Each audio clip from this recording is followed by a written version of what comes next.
Zooming the Movies, Episode 8. Back to the future.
Sign language. So, Kevin, it appears as though nobody hears anything. Maybe it's just on his end. It is just on his end. That makes sense. So we're kind of ruining it right now. Well, I mean, Can you hear that? Yes, Now- I can hear you speaking, yes. Yeah, we can hear you. I had this But because problem. I can't hear what's recording is dead silence. So when you go back and watch the recorded video, you will hear nothing. Yeah, I It's just assume us you're going to smiling. hear nothing. Okay. At least we tried. Like maybe just edit it in the intro or something. All right. Never mind. Let's proceed. It was a cool idea. Yeah. It was a great idea. Cut it at the Cool. beginning of what you make. Yeah. Yeah. All right. Yes, Chris, Get keep smiling. Back to the Future, written by Robert Zemeckis and Bob Gale. Interior Brown's Garage, 1985, day. Close on a ticking clock, showing 2 minutes to 8. Camera moves, exploring, reviewing more clocks, all of different varieties, cuckoo clocks, digital clocks, a grandfather clock, Felix the cat with moving eyes, and all of them are ticking away in dead sync. We continue exploring the garage, noting in no particular order, a jet engine, a stack of unpaid bills addressed to Dr. E. Brown, marked overdue, automotive tools, electronic parts, discarded Burger King wrappers, a video camera, and unmade army cot. We go past a clock radio. It lights up and comes on. October is inventory time, so right now, Statler Toyota is making the best deals of the year on all 1985 model Toyotas. You won't find a better deal with a better price, with better service anywhere in Hill Valley. Now, we come to a coffee maker with a built-in clock timer. It too turns on, only there's no coffee in the pot. Boiling coffee drips onto the already wet hot plate.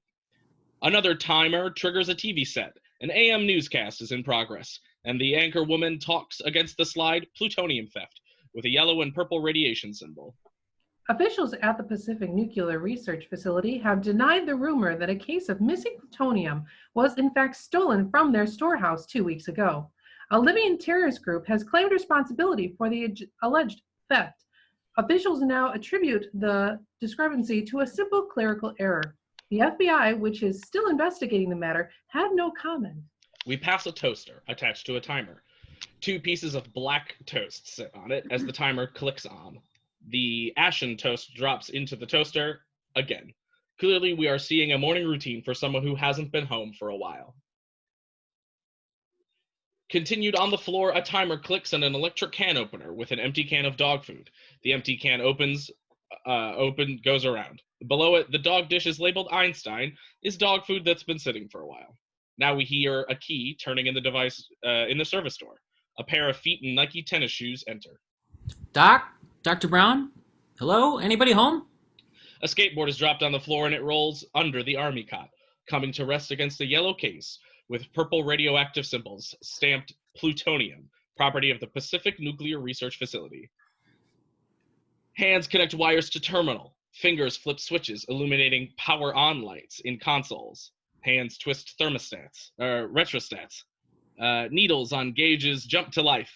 A hand poised in readiness over a set of guitar strings, fingers about to play. Fingers turn on a calibrated knob from 3 to 10. Wider as we see a high school-aged kid, we can't see his face, ready to play his electric guitar. It's connected through a battery of amplifying equipment to a huge speaker, 10 feet tall.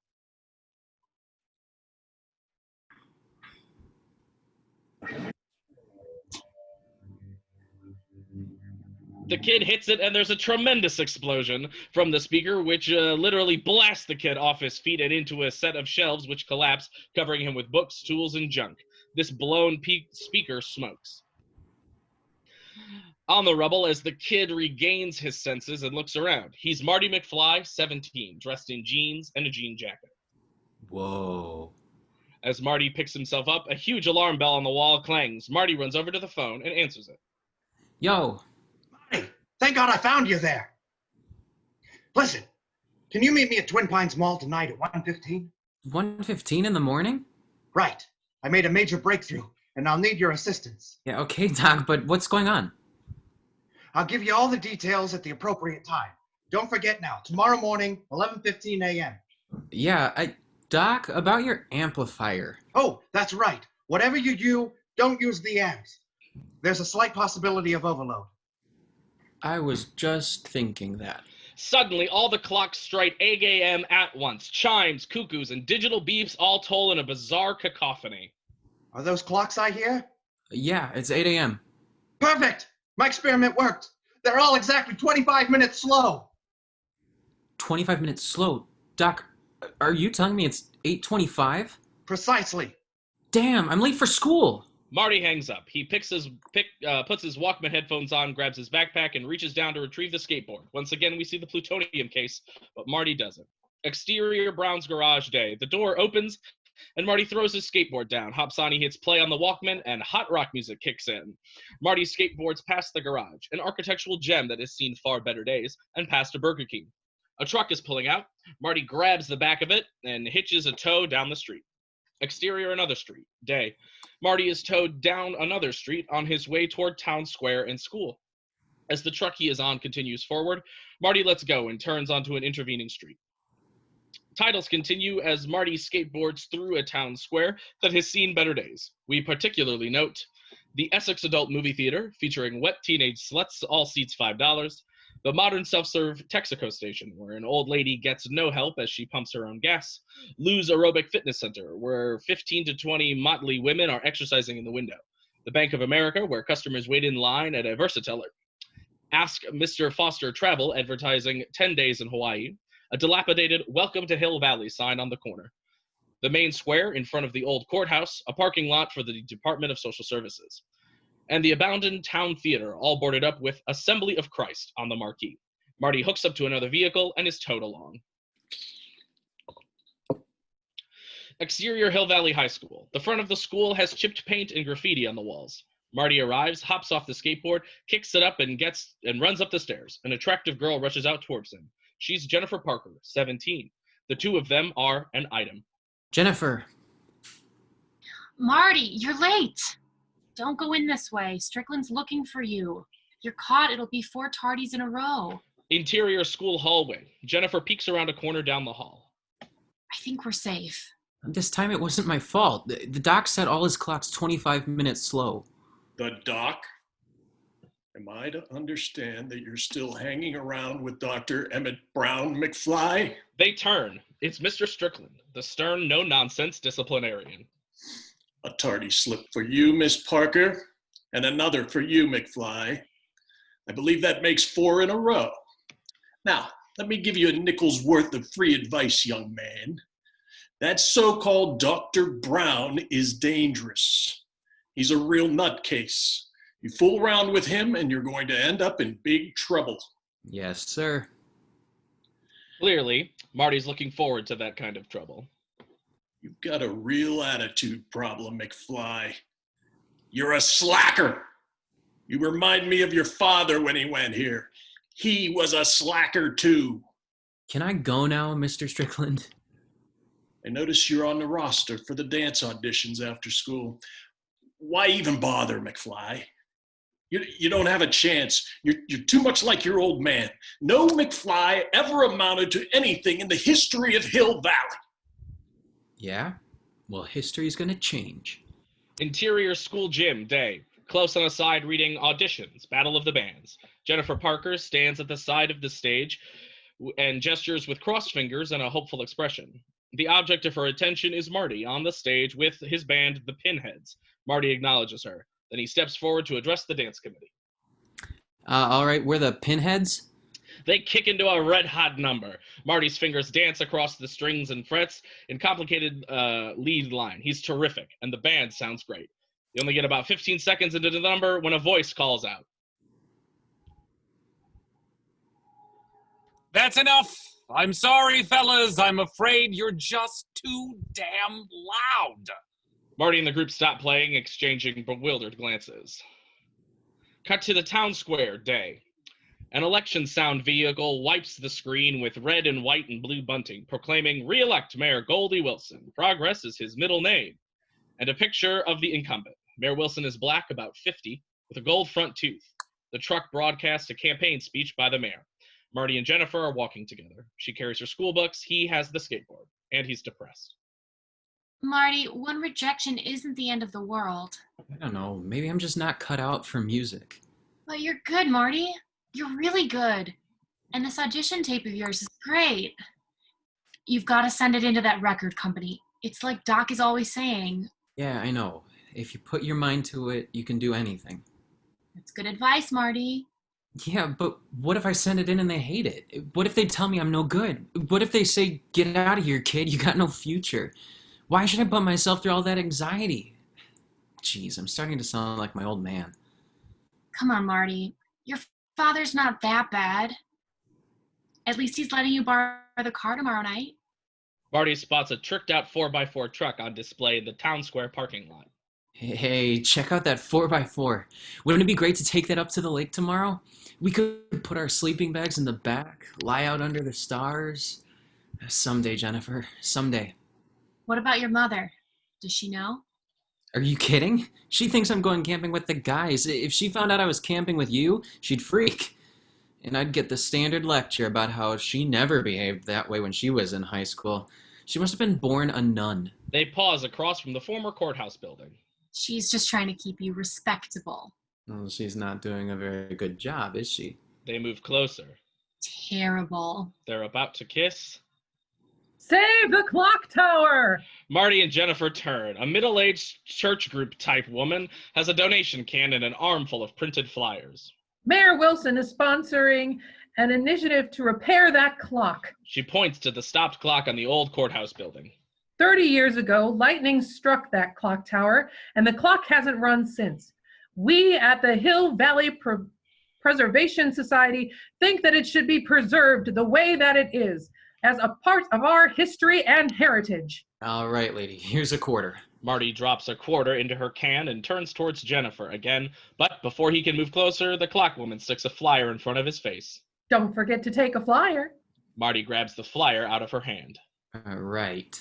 She moves along to bother someone else. Now, where were we? Right about here. They move closer again before a loud car horn honks. Jennifer turns away. That's my dad. I've got to go. This is not my day. I'll call you tonight. I'll be at my grandma's. Here's the number. She writes something down on the back of the clock flyer handout and gives it back to him. Marty takes it, then she hops into the waiting car. Marty watches it go. Then he looks at the paper Jennifer just gave him. Along with her phone number, she's written, I love you.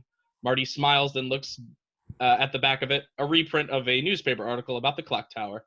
He folds it up and puts it in his pocket and hops on his skateboard. Exterior road, dusk. A pickup truck cruises down the road with Marty towed behind it on his skateboard. As the truck passes an intersecting street, Marty lets go. That's where he's going. A pair of dilapidated-looking lion statues indicate the entrance to a subdivision. Lion's Estate. The lions are someone's failed idea of class, and they're chipped, weathered, and covered with graffiti. Marty disappears behind them, and we hold a beat.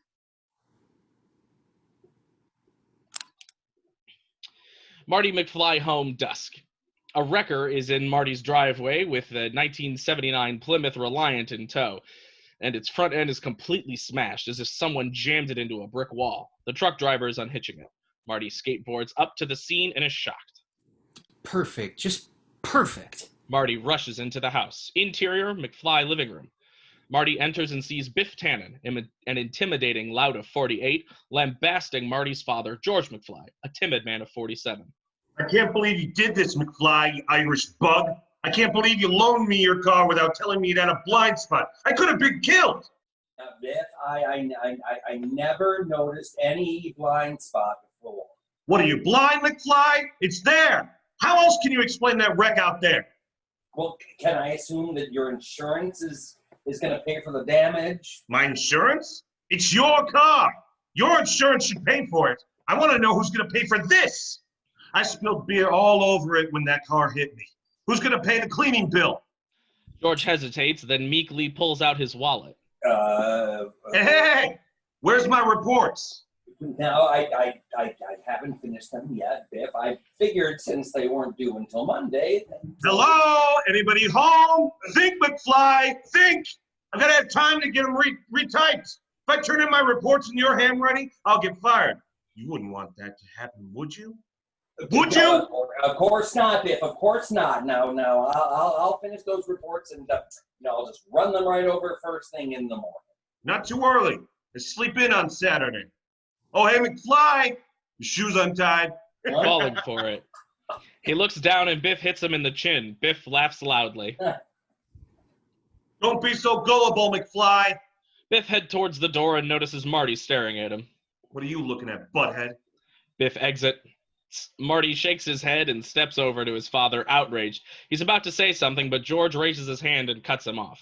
Now, I know what you're going to say, son, and you're right. You're right. But, he happens to be my supervisor, and I'm afraid I'm just not very good at confrontation. But Dad, he wrecked your car. He totaled it. I was counting on using it tomorrow night. Do you have any idea how important this was to me, Dad?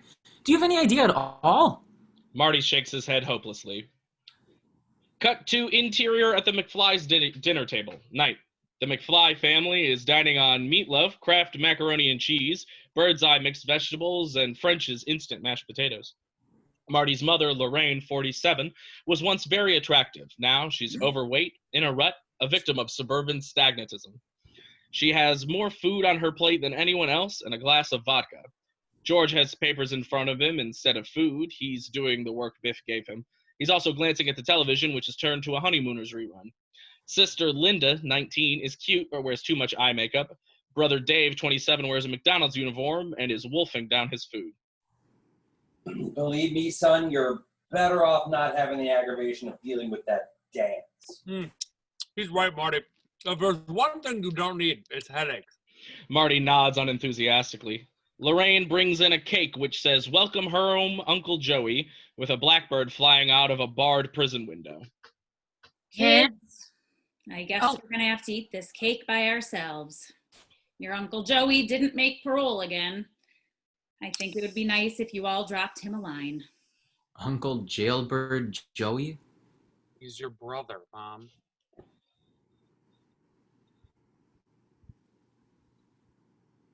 Oh, yeah.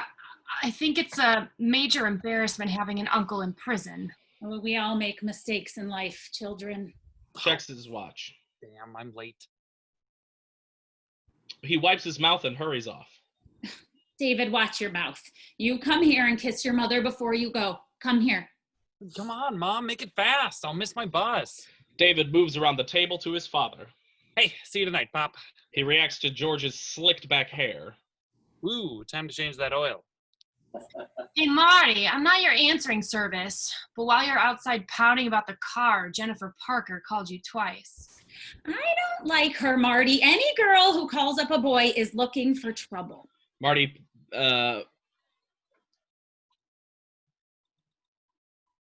Linda. I didn't hear it, sorry. Oh, Mother, there's nothing wrong with calling a boy. Well, I think it's terrible, girls chasing boys. I never chased a boy when I was your age. I never called a boy or asked a boy on a date or sat in a parked car with a boy.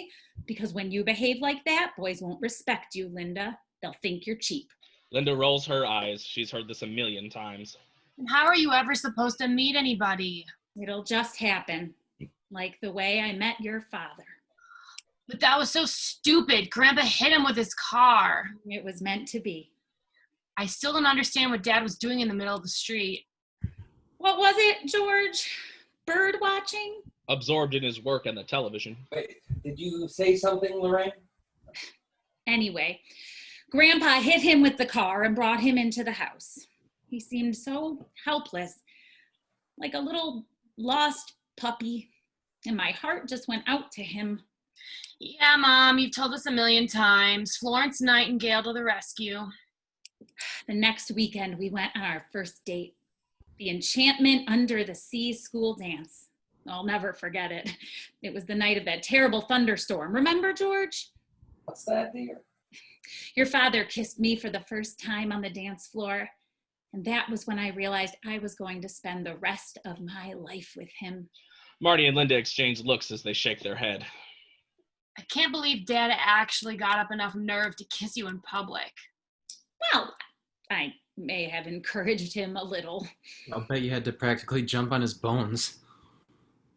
Marty gets up, finished eating, and exits. Lorraine looks at George and smiles demurely at herself. Thinking back on it, I did. Interior Marty's bedroom, night. Marty's walls are covered with posters of rock stars and cars, particularly Toyota 4x4s. There's also a portable home synthesizer, tape recorder, and a stack of lead sheets. Marty sits at his desk, and that's not supposed to be there. Interior Marty's bedroom, clock on Marty's nightstand. It's almost 12:30. Camera pans to pick up Marty, lying asleep on his bed, fully clothed.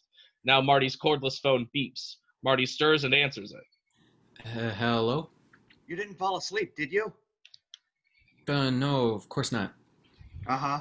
Listen, I forgot my video camera. Could you stop at my place and pick it up on your way to the mall? Yeah, no problem, Doc. Marty hangs up. He looks at the clock, then shoves pillows under the covers to make it look like he's asleep. He takes his Walkman, his orange down vest, his skateboard, and opens the bedroom window and climbs out.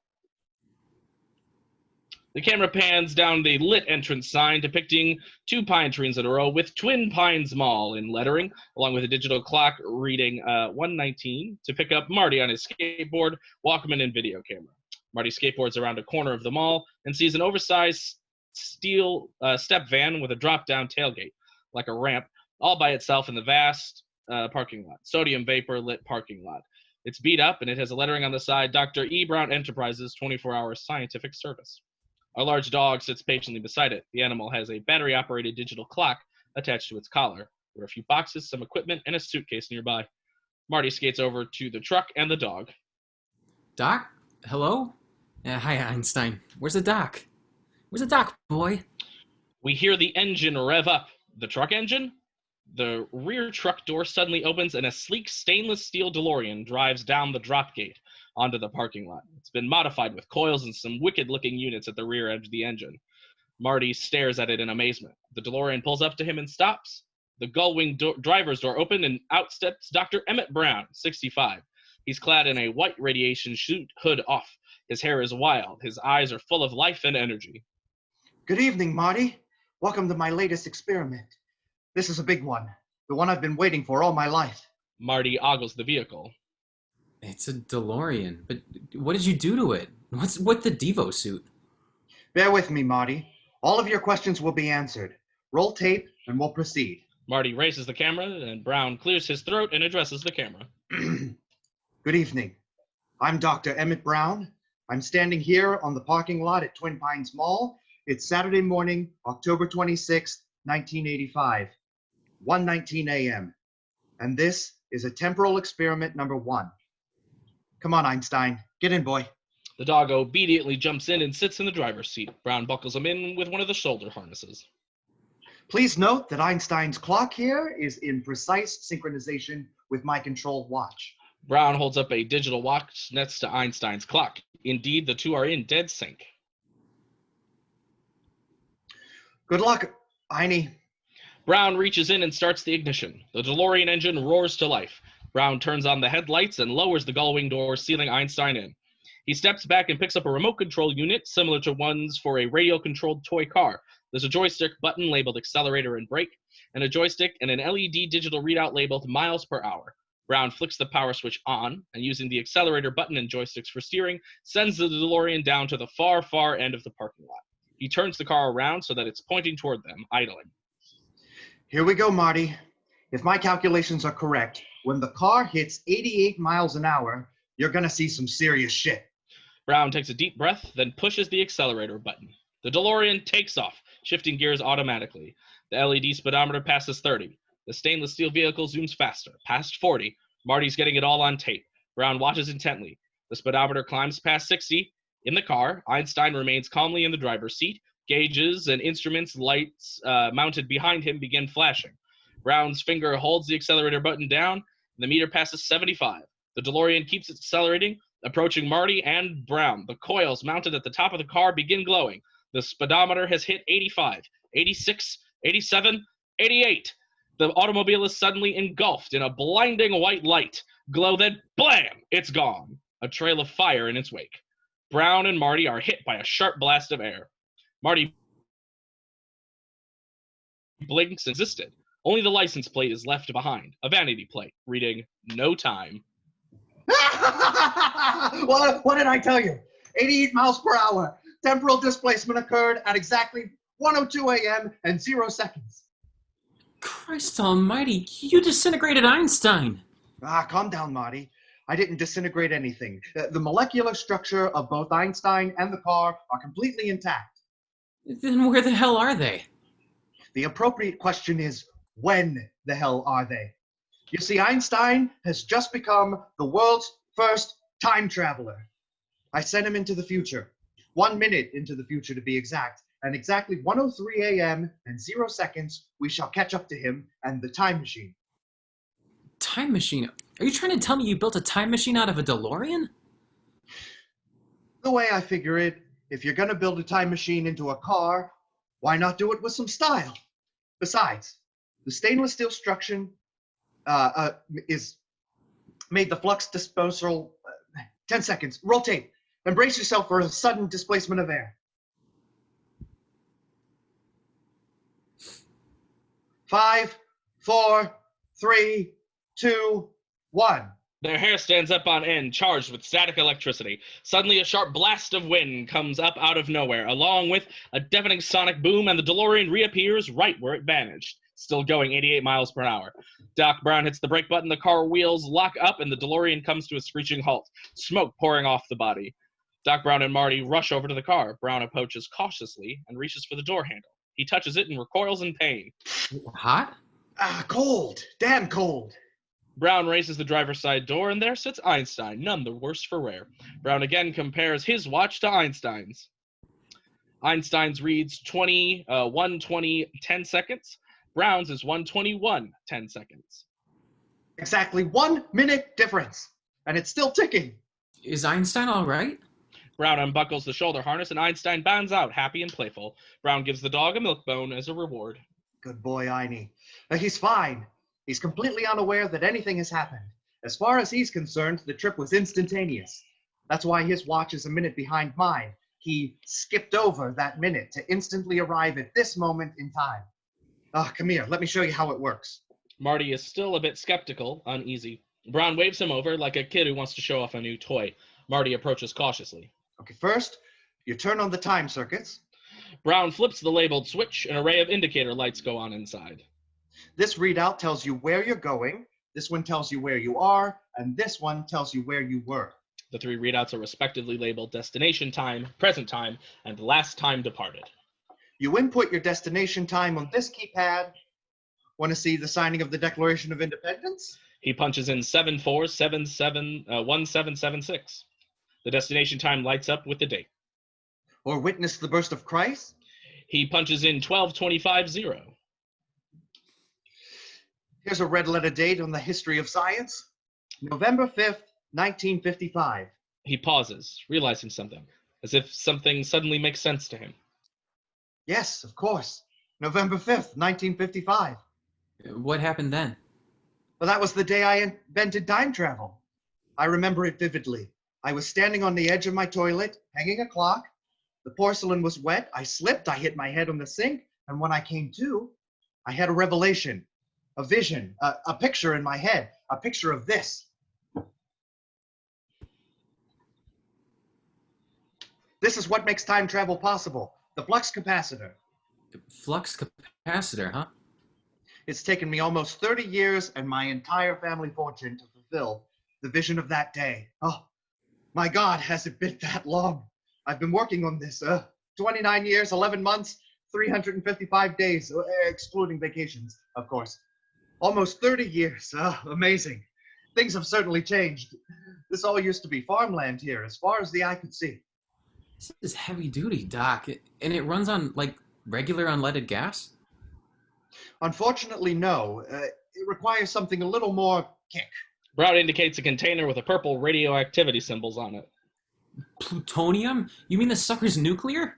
Electrical. But I need a nuclear reaction to generate the 1.21 gigawatts of electricity I need. The flux capacitor stores it, then discharges it all at once, like a gigantic bolt of lightning. Hold the phone, Doc. Plutonium's illegal. Did you rip it off? Of course. From a group of Libyan nationalists. They wanted me to build a bomb. I took the plutonium, and in turn, I gave them a shiny bomb casing full of pinball machine parts. Let's get Einstein in the truck. We gotta prepare to reload. A close-up on the plutonium container as Brown's gloved hand removes a 4-inch cylinder with a plutonium rod in it. It's surrounded by water. Marty is now dressed in a yellow radiation suit. Both him and Brown have their hoods up. The DeLorean has been moved close to the truck. Marty videotapes as Brown steps over to the rear of the DeLorean and places the plutonium cylinder into the loading hopper. The plutonium rod drops in to the reactor, which then seals shut. It's safe now. Everything's lead-lined. Marty removes his hood. Einstein watches from the truck. Oh, I mustn't forget my luggage. Brown grabs his suitcase and puts it in the trunk. It's in the front. Who knows if they'll have cotton underwear in the future. I'm allergic to all synthetics. Brown slams the trunk shut. The future? Is that where you're going? That's right. 25 years into the future. I've always dreamed of seeing the future, looking beyond my years, observing the progress of mankind. I'll also be able to find out who wins the next 25 World Series. Oh, well, be sure to look me up when you get there, and I'll fill you in on what's been happening. Indeed, I will. He clears his throat and addresses the camera. I, Dr. Emmett Brown, am about to embark on a historic journey. Suddenly, Einstein starts barking at something. What is it, Einie? Brown turns and reacts with horror to an approaching pair of headlights. It's an ominous van. Oh no. They found me. I don't know how, but they found me. Who? Who do you think? The Libyans! The sunroof slides open and a swarthy character who resembles Yasser Arafat leans out with an AK-47 submachine gun. He opens fire. Run for it, Marty! I'll draw their fire! Brown runs into the truck, rummages around, and comes out with a .45 revolver. He tries to fire at the van, but the gun won't work. He then breaks for them all, a good 500 yards away. Einstein watches from Brown's truck. The terrorist van screeches around sharply and gives chase. The terrorist fires a machine gun blast. Doc! No! Wait! But Doc keeps running and the van closes the distance. No way Brown can outrun it. The terrorist gunner screams a Libyan curse, then fires a burst at Doc Brown. The bullets rip into Brown's chest, and the scientist goes down. Marty stands frozen in horror, video camera still in hand. Doc! Oh my God! At the terrorists. You bastards! As if hearing Marty, the man makes a U-turn and is coming for Marty. Marty looks around. He's out in the open. He sees only one chance, the DeLorean. Marty dashes for it. The Libyan gunner takes aim and pulls the trigger, but the weapon jams. He jerks the mechanism trying to unjam it. He swears in Libyan. Marty swings the door shut. Then he looks over at the array of switches and buttons on the console with frightened bewilderment. How do you start this thing? Then he spots the keys in the ignition and on the steering column. It's just like any other car. He turns it over and shifts into first. He floors it. The chase. The DeLorean roars off and the van gives chase. The speedometer approaches 40. The terrorist gunner takes a shot at Marty. Marty looks into the side view mirror of the Libyan gunner taking aim. The speedometer climbs past 50. The gunner fires. Bullets rip into the parking lot just behind the speeding DeLorean. Marty hits the pedal to the metal. The speedometer hits 75. Marty again checks his side view mirror. The van is still keeping up. Marty reacts. Let's see if you bastards can do 90. The DeLorean continues to accelerate. The van continues in pursuit, but begins to lose ground. The speedometer passes 85. Gauges and indicator lights behind Marty's head light up just as they did before Einstein traveled through time. The flux capacitor is about to kick in. The speedometer climbs 86, 87, 88. Through the windshield, the mall parking lot suddenly changes into an open field with a scarecrow in the middle of it. Marty is speeding toward it at 88 miles an hour when he hits it. The scarecrow's face is hideously smashed against the windshield. Marty can't see. He's completely disoriented. The scarecrow's head falls off the DeLorean, revealing that Marty is headed toward an open barn. The DeLorean speeds right into the open barn, and we hold on the barn exterior as we hear a crash. Hay and dust are kicked up out the door, then a crack of wood and a large section of the barn roof caves in. We hold on the barn, we hear a dog start barking. Light goes on in the nearby farmhouse. Now Farmer Pa Peabody, 45, comes out in his red flannel carrying a lantern. Behind him, his wife, Ma, and their buxom 14-year-old daughter and lively 11-year-old son, Sherman. They approach the barn door and cautiously enter through the rear doors. The Peabodys stare open-mouthed in astonishment. A stainless steel vehicle faces them head-on, headlights beam shining through the dust. With its wheels buried in the straw and amber hazard lights blinking, it looks like a spaceship. The cows in the barn don't seem to care much, but Ma and Pa look up at the hole where the roof caved in and exchange an uneasy look. What is it, Pa? Looks like an airplane, without wings. The driver's gull-wing doors slowly rises, just like a hatch. Pa motions them all back. They watch unexpectedly, uneasily, with expressions of curiosity mixed with fear. Now Marty steps out, dazed. He's in a radiation suit, and the hood is down, giving him the appearance of an alien. Run, children! Run for your lives! They all run like hell out of the barn. Marty takes a few steps, then removes the hood. Hey, hello? Where am I? Marty looks around, and the cows in the barnyard just chew their cud. Marty shakes his head, then steps out the barn door. Barnyard night, Marty steps out into the barnyard. Listen, whoa, hello, excuse me, sorry about your barn. The farmhouse night. Pa busts out of the farmhouse with a double-barrel shotgun. He's scared. Sherman comes running across right out behind him with something rolled up in his hand. Shoot it, Pa! It's already mutated into human form! Shoot it! Pa raises his shotgun. He's nervous and unsteady. He fires. Buckshot cracks into the barn wall behind Marty. Take that, you mutated son of a bitch! He squeezes off the second barrel. Shots explode in the dirt near Marty's feet. He falls backward into the barn. Pa breaks the gun and reloads. He gulps. Now the DeLorean thunders out of the barn. With Pa Peabody jumps back. The car spins out in the barnyard and smashes through a white picket fence surrounding two newly planted pine trees in a line, just like on the sign at Twin Pines Mall. The DeLorean takes out one of the small trees, then finds a dirt access road and roars away. You space bastards! You killed one of my pines! Pa fires both barrels of the departing vehicle, then blows his own mailbox to shreds. He runs over to his pine grove. Now I only got one. Exterior farm dirt road morning. The DeLorean tears along the dirt road and past an entrance sign reading Twin Pines Ranch and turns onto the paved road.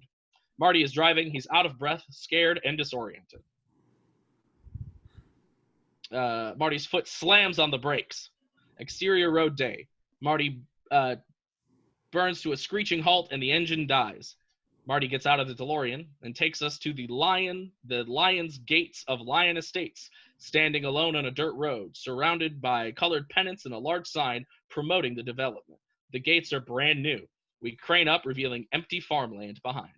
Marty is totally astonished. Now we hear the sound of an approaching car. Marty turns. A 1947 Hudson is coming down the road. Marty waves his arms at the car. Moving point of view of Marty from the Hudson. A bizarre image, Marty in the yellow radiation suit next to the DeLorean. Female ensemble. Don't stop, Wilbur. Drive. The driver of the Hudson reacts in fear. He honks and speeds past Marty. Marty gulps. He rushes back to the DeLorean and looks in. The time display shows present time, November 5th, 1955, 6:33 a.m. Destination time, November 5th, 1955, 6 a.m. And last time departed, October 26, 1985, 1:35 a.m. Suddenly, the displays blank out as the car dies. The plutonium chamber gauge reads empty. Marty turns the ignition key, but the engine won't start. He tries it again and again. Each time, the starter sounds worse. Finally, it completely dies. Marty hits the steering wheel in frustration. Cut to exterior, behind the Lions billboard. Day. Marty, in his regular street clothes, pushes the DeLorean behind the billboard, hiding it from view of the main road. Marty takes a deep breath, then walks around the sign and down the main road. Up ahead is a mileage marker that reads Hill Valley 2. We cut to exterior Hill Valley Town Square. Day. Marty arrives in Hill Valley Town Square, 1955. It's vibrant, bustling, and alive. Marty is amazed at what he sees. He walks across the street, staring at the town square. He notices a movie theater is now playing Castle Queen of Montana, starring Barbara Stanwyck and Ronald Reagan. A record store with Patti Page and Eddie Combs albums on display. Marty walks towards the center of the town square and reacts to the clock chiming 8:30. He moves along, pausing to stare at the Studebaker dealership. He reaches the corner and sees the travel agency promoting vacations in Cuba and the realty office advertising bomb shelters. He now looks up and reacts to a political soundtrack heading around the corner promoting Red Thomas for mayor. Marty shakes his head, then spots a discarded newspaper in the trash. He picks it up and looks at the date. The date is Saturday, November 5th, 1955. Marty's POV of a public telephone sign in Lou's Cafe. Marty has an idea. He runs across the street into the cafe. Interior cafe. Day. A typical soda cafe fountain of the period. Two or three customers are at the counter. Marty stares at the signs. Coffee 5 cents, ice cream 10 cents. A calendar displays the date, November 5th, 1955. Lou, the counterman, spots Marty in his orange down vest. What did you do, kid? Jump ship? Huh? What's with the life preserver? I just want to use the phone. In the back. Lou points it out. A phone booth. Marty goes into the phone booth and flips through the directory. Marty's fingers come to rest at Brown, Emmett L., Scientist, 1640 Riverside Drive, Klondike 54385. Marty smiles, just what he was hoping for. Thank God you're still around. Marty puts a dime in and dials the number. It rings and rings and rings. No answer. He hangs up. He rips the page out and shoves it in his pocket. Marty saunters out of the phone booth and takes a seat at the counter. A nerdy-looking kid is seated nearby, sipping a soda and reading a comic book. Marty looks at Lou, indicating the address on the phone book paper. Can you tell me where 1640 Riverside... You gonna order something, kid? Sure. Give me a tab. I can't give you the tab unless you order something. Oh, let me have a Pepsi free. Kid, if you want a Pepsi, you're gonna pay for it. Well, just give me something to drink that doesn't have sugar in it. Lou gives him a look, then he puts a cup of coffee in front of him. Marty looks at... Hey, McFly! What do you think you're doing? He spins around in his stool. The voice comes from a punk, 17. Behind him, there are 3 other punks. The lead punk is coming right toward Marty. No, he steps over to the nerdy kid next to him. Hey, I'm talking to you, McFly, you Irish bug. Yes, the punk is Biff Tannen, age 17, and the nerdy kid is George McFly, also 17.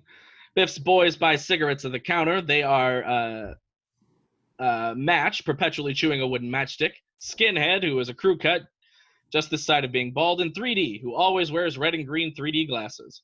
Marty watches the exchange between Biff and George with utter amazement.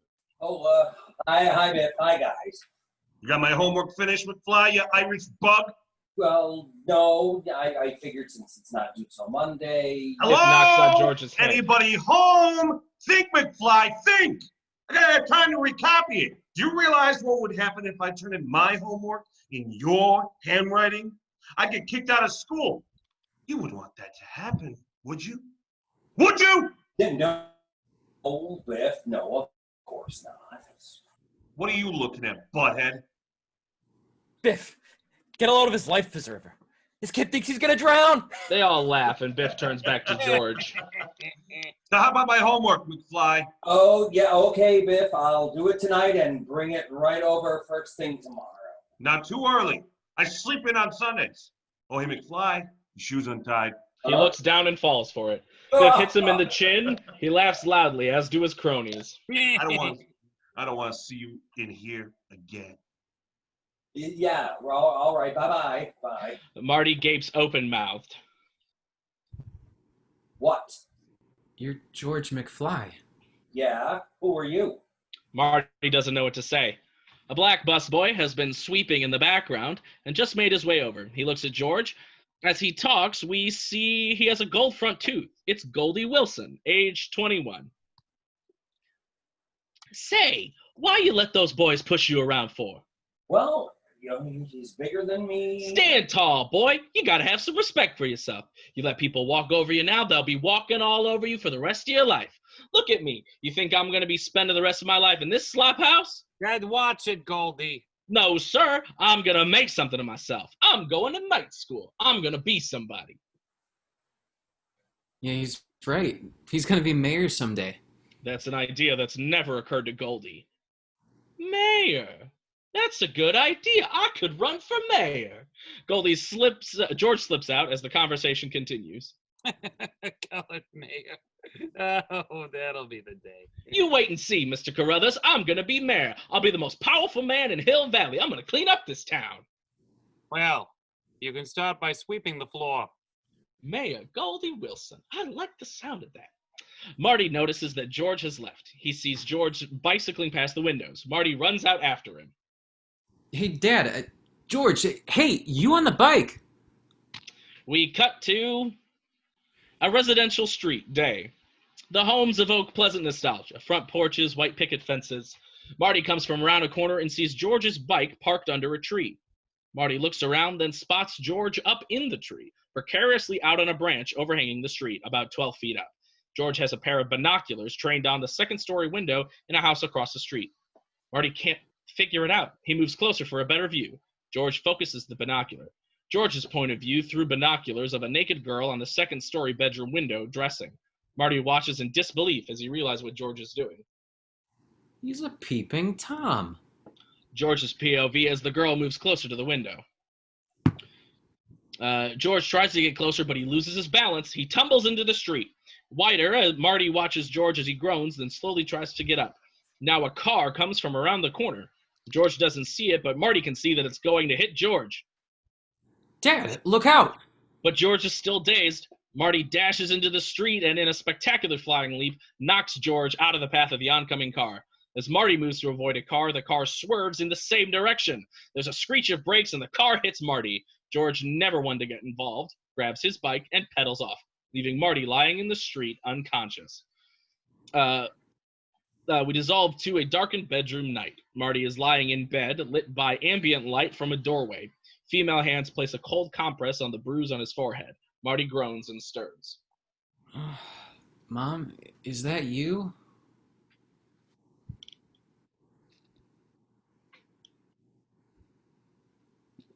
Shh. Everything's going to be all right. You've been asleep for almost 9 hours. It sounds like his mother. He opens his eyes. All he can see is her silhouette. God, what a horrible nightmare.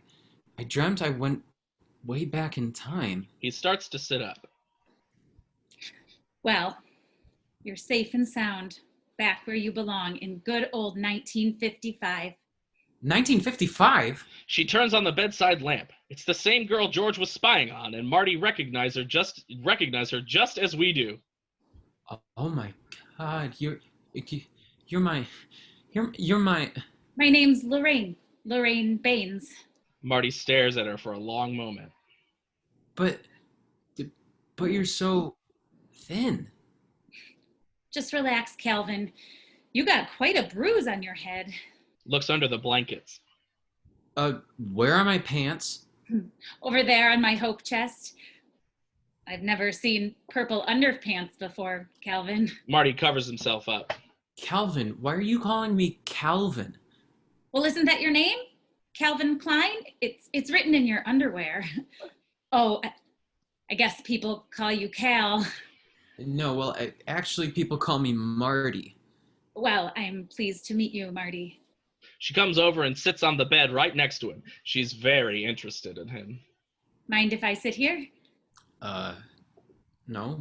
Marty moves as far away as he can without falling off the bed. He holds the blanket tight around his waist. She looks at him, fascinated.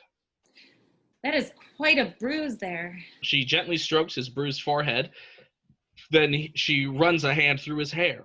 Marty moves even further and falls off the bed, covering himself with the blankets. Lorraine? Are you up there? We hear footsteps coming up the stairs. It's my mother. Quick, put your pants back on. She shoves him his pants. Interior Baines house night. Stella Baines, 40 years and pregnant, leads Marty and Lorraine downstairs. So tell me, Marty, how long have you been in port? Excuse me? I assume you're in the Navy. Isn't that why you're wearing that life preserver? No, actually, I'm in the Coast Guard. In the living room, Sam Baines, a gruff man of 45, is fiddling with the rabbit ears on the TV set. Sam, here's the young man you hit with your car. Thank God he's all right. Sam gives Marty a look. What were you doing in the middle of the street? A kid your age. Oh, don't mind him. He's just in one of his moods. Sam, quit fiddling with that thing. It's time for dinner. Sam ignores her as Stella leads Marty to the dining room where the other kids are. Now, you've already met Lorraine. Making the introductions. That's Milton. That's Sally. And that's Toby.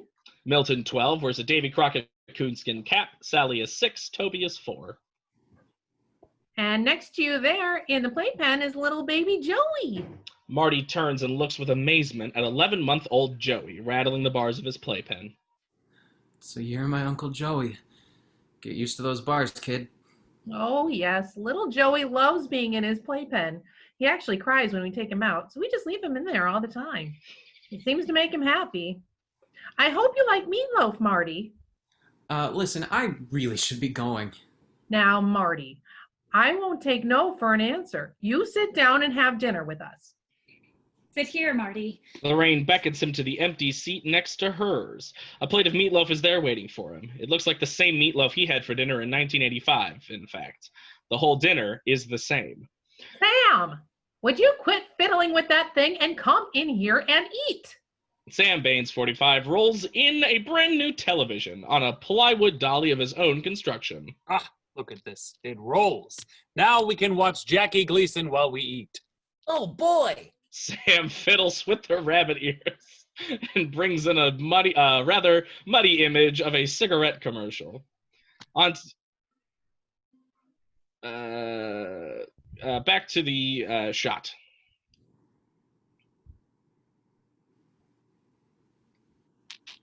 No doctor on TV. Oh, I'm so sorry. No, it's Lorraine. That should be cut, and I don't know why it's not.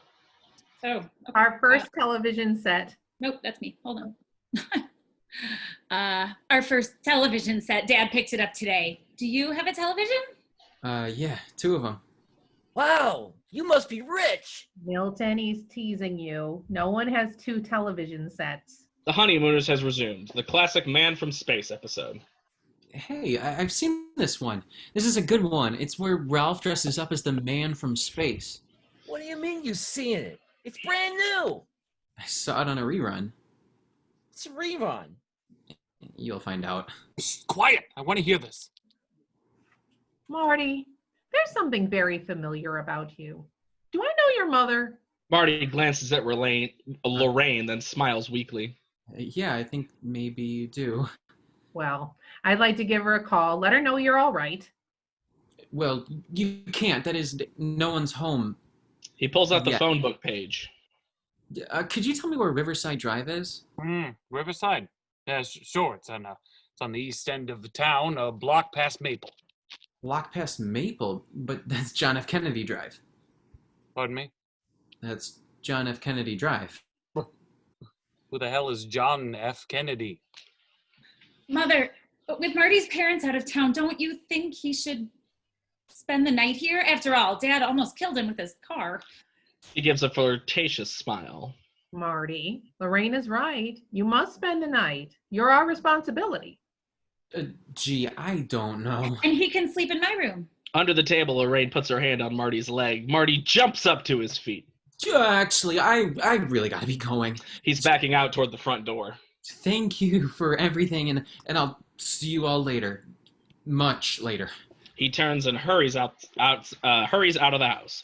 Lorraine sighs romantically. Very strange young man. He's an idiot.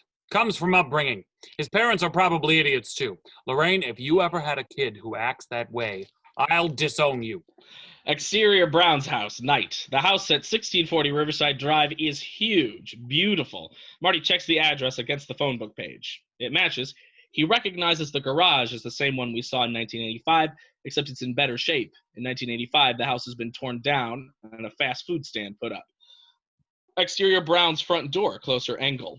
Marty runs up and pounds on the door knocker. We hear a dog inside. And then a young Dr. Emmett Brown opens the door.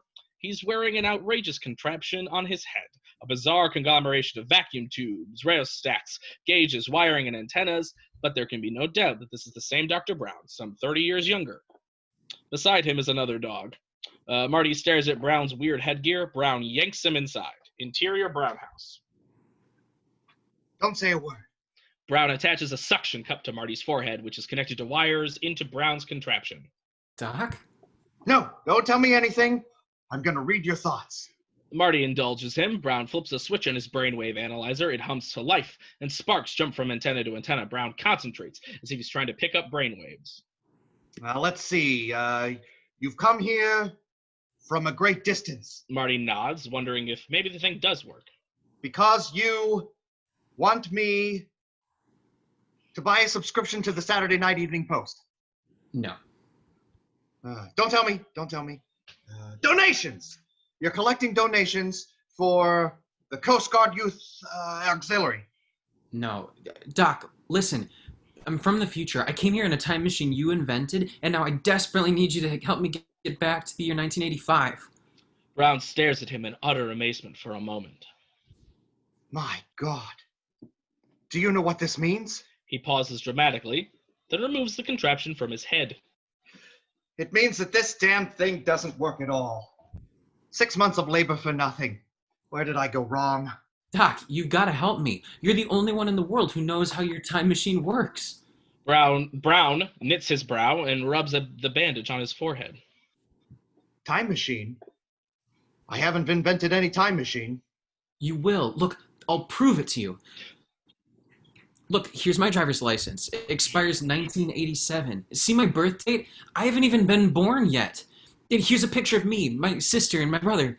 Look at her sweatshirt. It says class of 84. Brown looks the items over. Pretty mediocre photograph. Fakery. They cut off your brother's head. Please, Doc, you gotta believe me. I'm telling the truth. Then tell me this, future boy. Who was the president of the United States in 1985? Ronald Reagan. Ronald Reagan? The actor? Marty nods. Brown rolls his eye.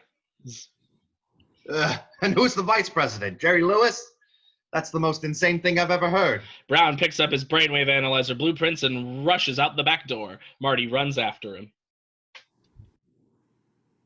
Brown runs across the lawn toward the garage with the brainwave analyzer blueprints in hand. Marty chases after him. Brown's Packard is parked in the driveway. I suppose Jane Weinman is the first lady. Brown runs up to the garage door and opens it. Marty comes in behind him. Please, Doc, listen to me. Brown turns and faces him. I've had enough of your practical jokes for one evening. Good night, future boy. Brown slams the door in his face. We hear it lock. Marty stands there for a moment, then gets an idea. He yells at the closed door.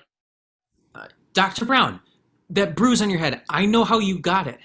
It happened this morning. You fell off your toilet and hit your head on the sink, and then you came up with the idea for the flux capacitor, which is what makes time travel possible. After a moment, we hear the door unlock. Brown opens the door, then looks at Marty with new interest and rubs his bandaged head. Exterior, 1955 Lionsgate, night. Marty and Brown climb out of Doc's Packard with flashlights. Marty leads Doc toward the hidden DeLorean. There's something wrong with the starter, so I hid it back here. The abandoned DeLorean is suddenly illuminated by approaching flashlight beams. Brown gasps when he sees the vehicle. He looks it over with amazement. Now he pulls a folded paper out of his pocket. After I fell off my toilet, I drew this. It's a sketch of the flux capacitor. Marty raises the gull-wing door and then points out the real thing. Brown stares. It matches his drawing perfectly. His eyes light up and he jumps and shouts with wild joy. It works! It works! You finally invent something that works. Let's get this thing back to my laboratory. We've got to get you home. Interior Brown's garage night. The DeLorean is now in the garage. Marty is hooking up the video camera to the TV set while Brown is examining the contents of the 1985 suitcase. Never mind that now. Never mind that. Never. Brown steps over and Marty rolls the videotape he shot in the parking lot in which Brown is explaining the operation of the time machine. Brown is amazed to see himself as an old man. Why, that's me. Look at me. I'm an old man. I'm Dr. Emmett Brown. I'm standing here in the parking lot of the... What am I wearing? A radiation suit. Of course, because all of the fallout from the atomic wars. This is truly amazing. A portable television studio. No wonder your president has to be an actor. He's got to look good on television. Watch this. This is the part coming up. This is part of the tape comes up with the plutonium. We see the image of the plutonium container with old Dr. Brown next to it. Electrical. But I need a nuclear reaction to generate the 1.21 gigawatts of electricity I need. What did I just say? Marty rewinds it a bit and replays it. I need a nuclear reaction to generate the 1.21 gigawatts of electricity I need. Brown is shocked. 1.21 gigawatts! 1.21 gigawatts! Great Scott! Brown runs like hell out of there, and Marty doesn't understand why. Doc? Hey, Doc! Doc runs out of the garage and over to the house a beat, and then Marty follows. Marty makes his way into the house through the back door and hears Brown talking to someone in the next room. He cautiously approaches. Brown is seated in a chair. How could I have been so careless? 1.21 gigawatts. Tom, how am I going to generate that much power? It can't be done. Can it? Brown is talking to a portrait of Thomas Edison. Plutonium, Doc. All we need is plutonium. I'm sure that in 1985, plutonium is available in every corner drugstore, but in 1955, it's a little hard to come by. Marty, I'm afraid you're stuck here. But I can't be stuck here. Don't you understand, Doc? I have a life back in 1985. I gotta get back. My girlfriend's waiting for me. Is she pretty? Doc, she's beautiful. She's crazy about me. See this? See what she wrote me here, Doc? He pulled out the clock tower flyer on which Jennifer wrote, "I love you." Brown looks at it. Doc, you're my only hope. I'm sorry, Marty, but 1.21 gigawatts is just too much power. Do you realize how much power that is? Its only power source capable of triggering that kind of energy would be a bolt of lightning. What did you just say? A bolt of lightning. Unfortunately, you never know where or when lightning is going to strike. We do now. Marty turns over the note that Jennifer wrote. It's the clock tower flyer. He shows it to Brown. The headline is, "Clock Tower Struck by Lightning. Clock Stopped at 10:04. The date is Sunday, November 15th, 1955. Brown snaps his fingers. He's getting an idea. This is it. This is the answer. According to this, lightning's going to strike the clock tower at precisely 10:04 p.m. next Saturday night. If we could somehow harness this lightning, channel it into the flux capacitor, it just might work. Next Saturday night, we're sending you back to the future. Marty is delighted. Next Saturday night. You know, spending a week in 1955 won't be so bad. You could show me around, Doc. That's completely out of the question, Marty. You must stay here in this house. You can't see anybody or talk to anybody. Anything you do could have serious repercussions on future events. Do you understand? Sure.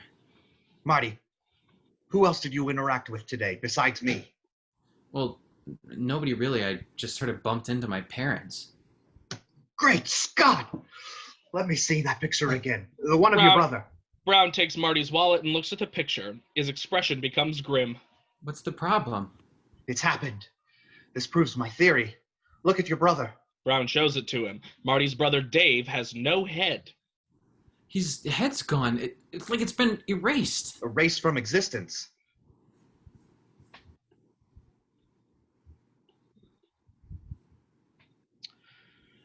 Exterior Hill Valley High School day. Hill Valley High looks pretty much the same in 1955, but with no graffiti. There's not much activity in front of school. School is in session. Dr. Brown and Marty approach the school entrance. Marty is dressed up in 1955 garb with his hair slicked back. Marty notices how much cleaner the school looks. Wow, they really cleaned this place up. It looks brand new. Remember now, according to my theory, you interfered with your parents' first meeting. They don't meet, they don't fall in love, they won't get married, and they won't have kids. That's why your older brother disappeared from that photograph. Your sister will follow, and unless you repair the damages, you'll be next. Sounds pretty heavy. Weight has nothing to do with this. The school bell rings in the hall. It's passing period. Another classroom door opens and students head out of it for the next class. George McFly is one of them. His shirt tail is out, his hair is poorly combed, and papers are practically falling out of his 3-ring binder. Marty and Dr. Brown watch from down the hall. So which one's your father? That's him. As George walks down the hall, students laugh behind his back as some boys kick him in the ass. A kid named Dixon takes particular glee in kicking George.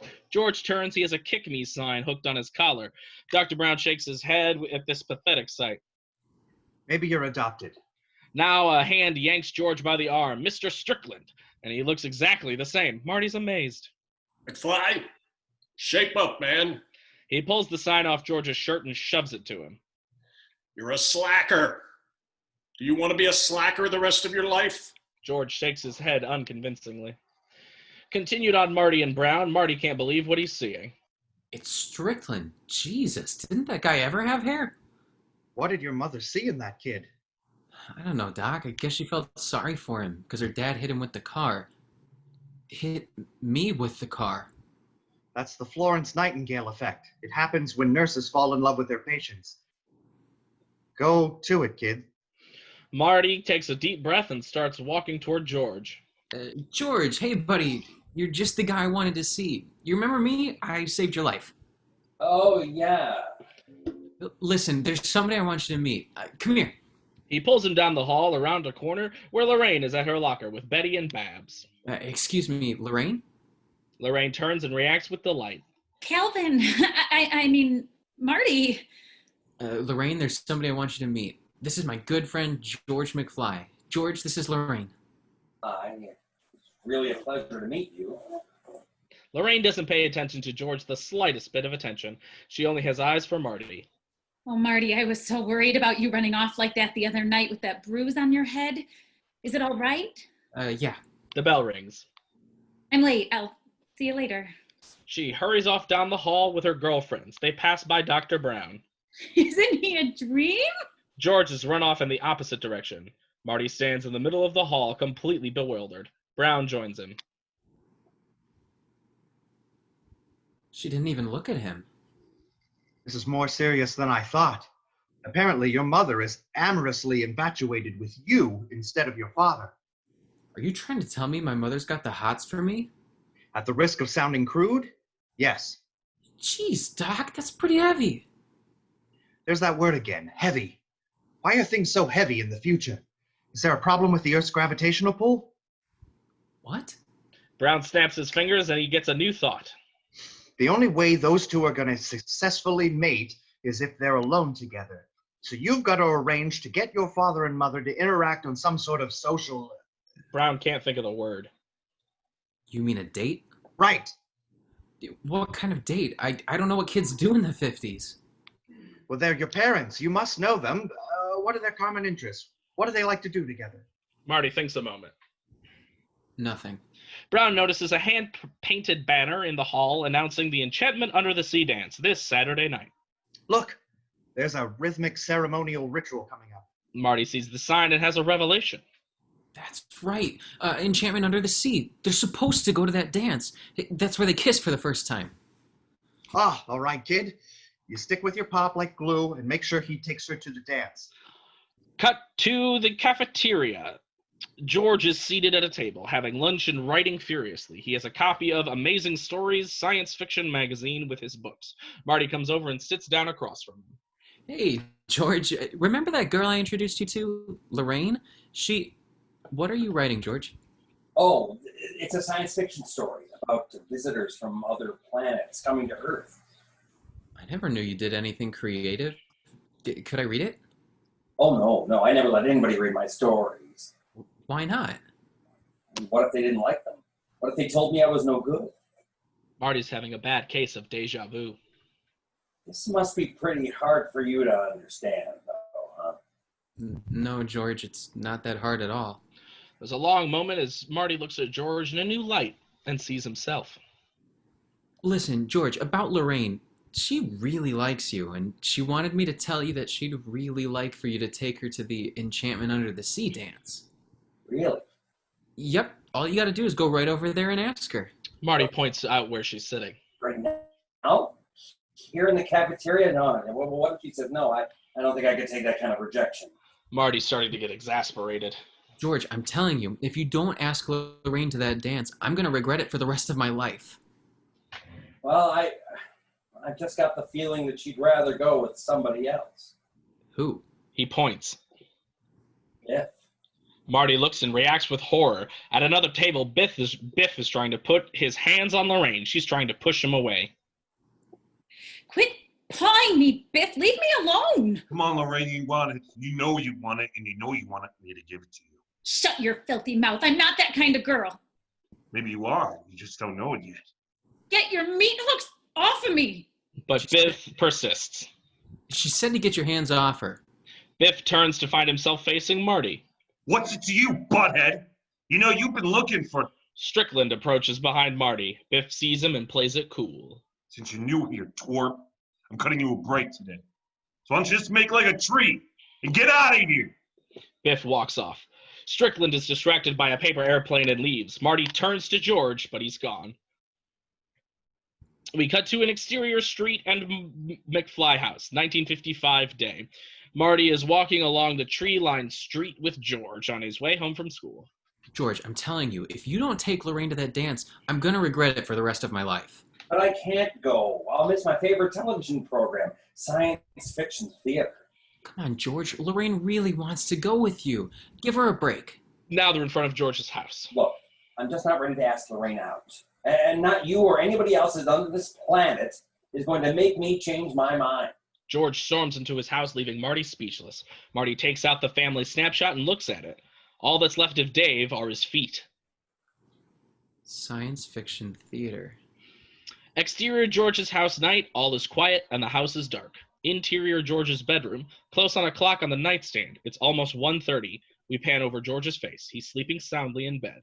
Now a pair of gloved hands place featherweight headphones on George's ears. George doesn't stir. The same hands insert a cassette tape labeled Edward Van Halen into a Walkman. A finger dials the level up to 10, then presses play. George awakens screaming. He opens his eyes and reacts to further terror. He sees a frightening yellow monster, Marty, in a full radiation suit at the foot of his bed. Marty turns off the music. When he talks, his voice is distorted through the mouth filter of the hood. An open window indicates how Marty got in. Silence, Earthling! Who are you? My name is Darth Vader. I am an extraterrestrial from the planet Vulcan. Marty turns on the Walkman again and George screams. Exterior town square, day. George runs frantically through the town square, then spots Marty at the Pepsi machine at the Texaco station. Marty! Marty is trying to twist off the bottle cap. Of course he can't. George, you weren't at school. Where have you been all day? I overslept. Look, you gotta help me. I want to ask Lorraine to the dance, but I don't know how to do it. All right, keep your pants on. She's right over there in the cafe. How do you open this thing? George takes the Pepsi bottle from him and opens it with the church key on top of the machine. So Marty and George as they walk past the record store towards Lou's. So George, what made you change your mind? Okay, so last night, Darth Vader came down from the planet Vulcan and told me that if I didn't take Lorraine out, he'd melt my brain. George, why don't we keep this brain-melting stuff between you and me, okay? Look, there she is. Their POV through the window of Lorraine, seated with two girlfriends, Batty and Babs, in a booth, sipping ice cream and sodas and talking. Back to shot. It's simple, George. You just go in and invite her. All right, but I don't know, what do I say? Say whatever feels natural, whatever comes to your mind. George thinks about this a moment, then shrugs. Nothing's coming to my mind. Christ, it's a miracle I was even born. What? Nothing. Just tell her destiny has brought you to her, and you think she's the most beautiful girl you've ever seen. Girls like to hear that. What are you doing, George? George is taking out a pencil and is writing it. I'm writing this down. This is good stuff. Good stuff. Interior cafe day. The place is really jumping. It's full of kids. A jukebox is playing. Marty enters with George. There she is. Just go and ask her. Marty points George in the right direction and sneaks outside to watch. George looks at his script and mouths the words to himself. He gets up his nerve and approaches Lorraine. He chickens out and steps up to Lou at the counter. Give me a milk. Chocolate. Lou serves them a glass. George takes a large slug. Now with a brown mustache, he approaches Lorraine. Despite his awkwardness and fear, there's something endearing about him, like a lost dog. Lorraine. He reads from his notebook. My density brought me to you. I beg your pardon? Oh, what I mean to say is... Haven't I seen you somewhere? Yes. Yes, I'm George. George McFly. I'm your density. Wait, no, I mean your destiny. Lorraine giggles with her girlfriends. We hear a familiar voice. We hear the sound of a door being thrown open, and a familiar voice calls to George. Fly! I thought I told you never to come in here. George turns to see Biff and his gang standing there. He shudders. Marty drops his head in his hands and sighs. Well, it's going to cost you, McFly. How much money you got on you? How much do you want, Biff? As Biff starts to walk towards George, Marty sticks out his leg and trips him. Everyone in the malt shop laughs, but Biff doesn't think it's very funny. Now Biff sees who trips him. You. All right, punk. Now I'm going to... Whoa, Biff, what's that? Marty points over Biff's shoulder. Biff falls for it, and Marty slugs him. Biff goes down hard. Marty bolts, knocking down Skinhead 3D and Matchstick on his way out. That's Calvin Klein. Oh, God, he's a dream. Exterior cafe and street. Marty dashes down the street, followed by Biff and the boys.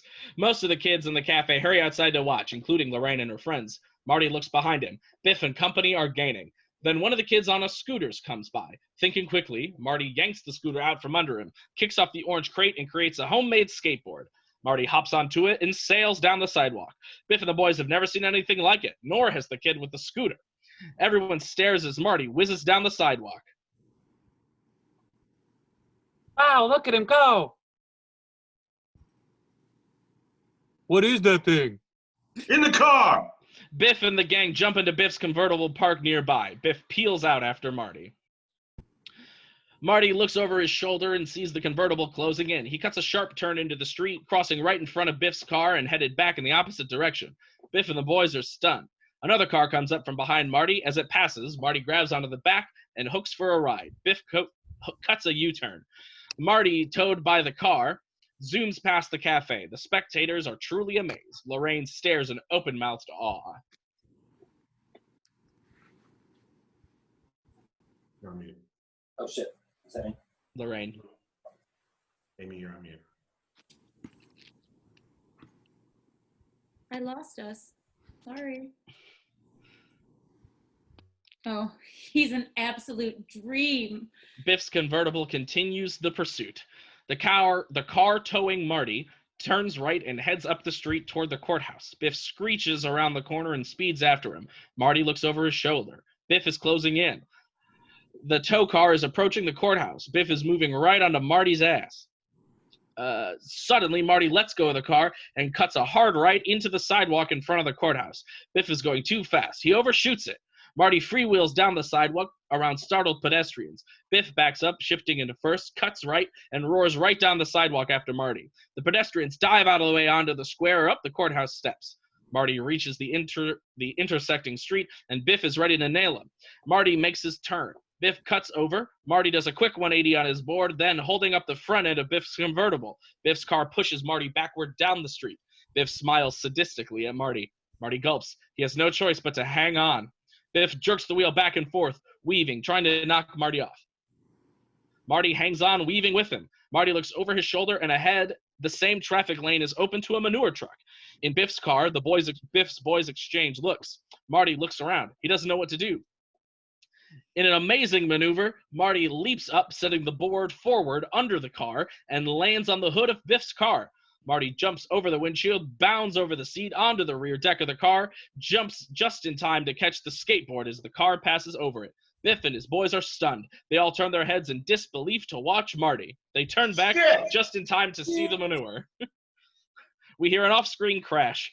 Marty's POV of Biff's car upended against the rear of a manure truck. Now the car falls back down, revealing that Biff and his boys have been thrown into the manure. Marty smiles and Biff is angry. I'm gonna get you, you son of a bitch! Marty watches a moment, then spots the kid whose scooter he swiped with his friend. The two have witnessed the entire thing. And thanks a lot, kid. Marty hops off the board and sends it back to the kid. Marty takes off down the street. These are the female friends. Where does he come from? Where does he live? I don't know, but I'm gonna find out. Cut to the interior Brown's garage day. The service door opens from the outside and Marty steps in. He notices Brown is absorbed in the TV as he fiddles with the video camera. On TV, the end of the tape is coming up. Old Brown reacting to the terrorist.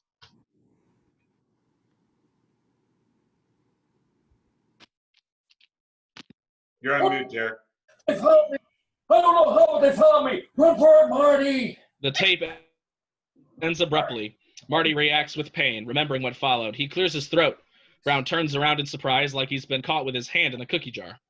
Oh, hi, Marty. I didn't hear you come in. Fascinating device, this video unit. Doc, there's something I haven't told you about what happens. On the night that we make that tape... Please, Marty, don't tell me. No man should know too much about his own destiny. But Doc, you don't understand. I do understand, and if I know too much about the future, I could endanger my entire existence, just like you've endangered yours. Yeah, maybe you're right. Now let me show you my plan for sending you home. Brown takes him over to a tabletop model of Hill Valley, which Brown has constructed himself. A wire runs from the top of the clock tower between two lampposts across the street. Forgive the crudeness of this model. I didn't have time to build it with scale or to paint it. Now we run some industrial strength electrical cable from the top of the clock tower, suspending it across the street between the two lampposts. Meanwhile, we've outfitted the time vehicle with a big pole and a hook, which connects right to the flux capacitor. Brown indicates a wind-up toy car with a wire sticking straight up from the back and a hook at the top of it. There is a similar rig on the real DeLorean, visible in the background. At a calculated moment, you'll take off from down the street, driving right towards the cable, accelerating to 88. Lightning will strike the clock tower, electrifying the cable just as the car's connecting hook makes contact, thereby sending 1.21 gigawatts into the flux capacitor and sending you back to 1985. Let me demonstrate. You release the car, and I'll simulate the lightning. Ready, set, release. Marty winds up the toy car and releases it towards the cable. Brown touches the live wire to the top of the clock tower. The toy car's antenna snags the cable, sparks fly, and the toy car catches fire. It flies off the tabletop into some drapes, and they catch fire as well. Brown grabs a fire extinguisher and puts everything out. Marty shakes his head. You're instilling me with a lot of confidence here, Doc. Don't worry. I'll take care of the lightning. You take care of your pop. Say, what happened today? Did he ask her out? I think so. And what was her answer? There's a knock on the door. Brown and Marty exchange look. Then Brown glances out the window. It's your mother. She tracked you down. Quick, let's cover the time machine. They pull a tarp over the DeLorean. Now Marty opens the service door. Lorraine steps in. Hi, Marty. Lorraine, how did you find me here? I followed you. Oh, this is my uncle, Uncle Brown. Hi. Marty, this may seem a little forward, but I was hoping you might ask me to the Enchanted Under the Sea dance on Saturday. You mean nobody's asked you? No, not yet.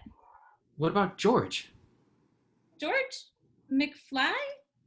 Oh, he's sort of cute and all, but well... Moving closer to him. I think a man should be strong so he can stand up for himself and protect the woman he loves. Don't you?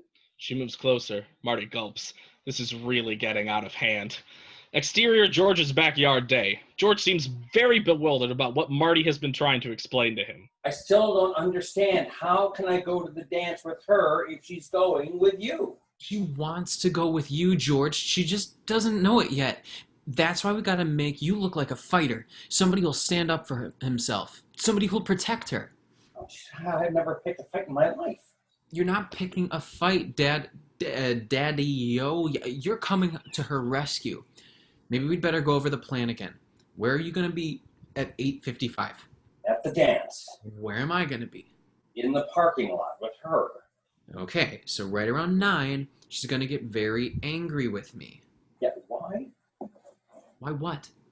Why is she going to get angry with you? It's hard for him to say. Well, because, nice girls get angry at guys who try to take advantage of them. You mean you're going to, touch her on her... George, it's just going to be an act. Don't worry about it. Just remember that at 9 o'clock, you'll be strolling through the parking lot and you'll see us struggling in the car. You'll run over, open the door, and say... George doesn't say anything. You're lying, George. Oh, right. Hey, you, get your damn hands off of her. Now, do you really think I should swear? Yes, definitely. God damn it, George. Swear. And then you hit me in the stomach. I go down for the count, and you and Lorraine live happily ever after. You make it sound so easy. I wish I wasn't so scared. There's nothing to be scared of. You know, if you put your mind to it, you can accomplish anything.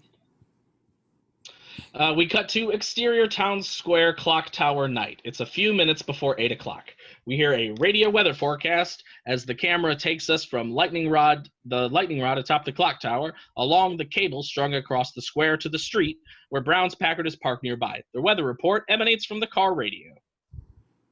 Brown is on the ladder. He's connecting the paddle plug and the clock tower cable to the socket on an extension cable that runs down the lamppost.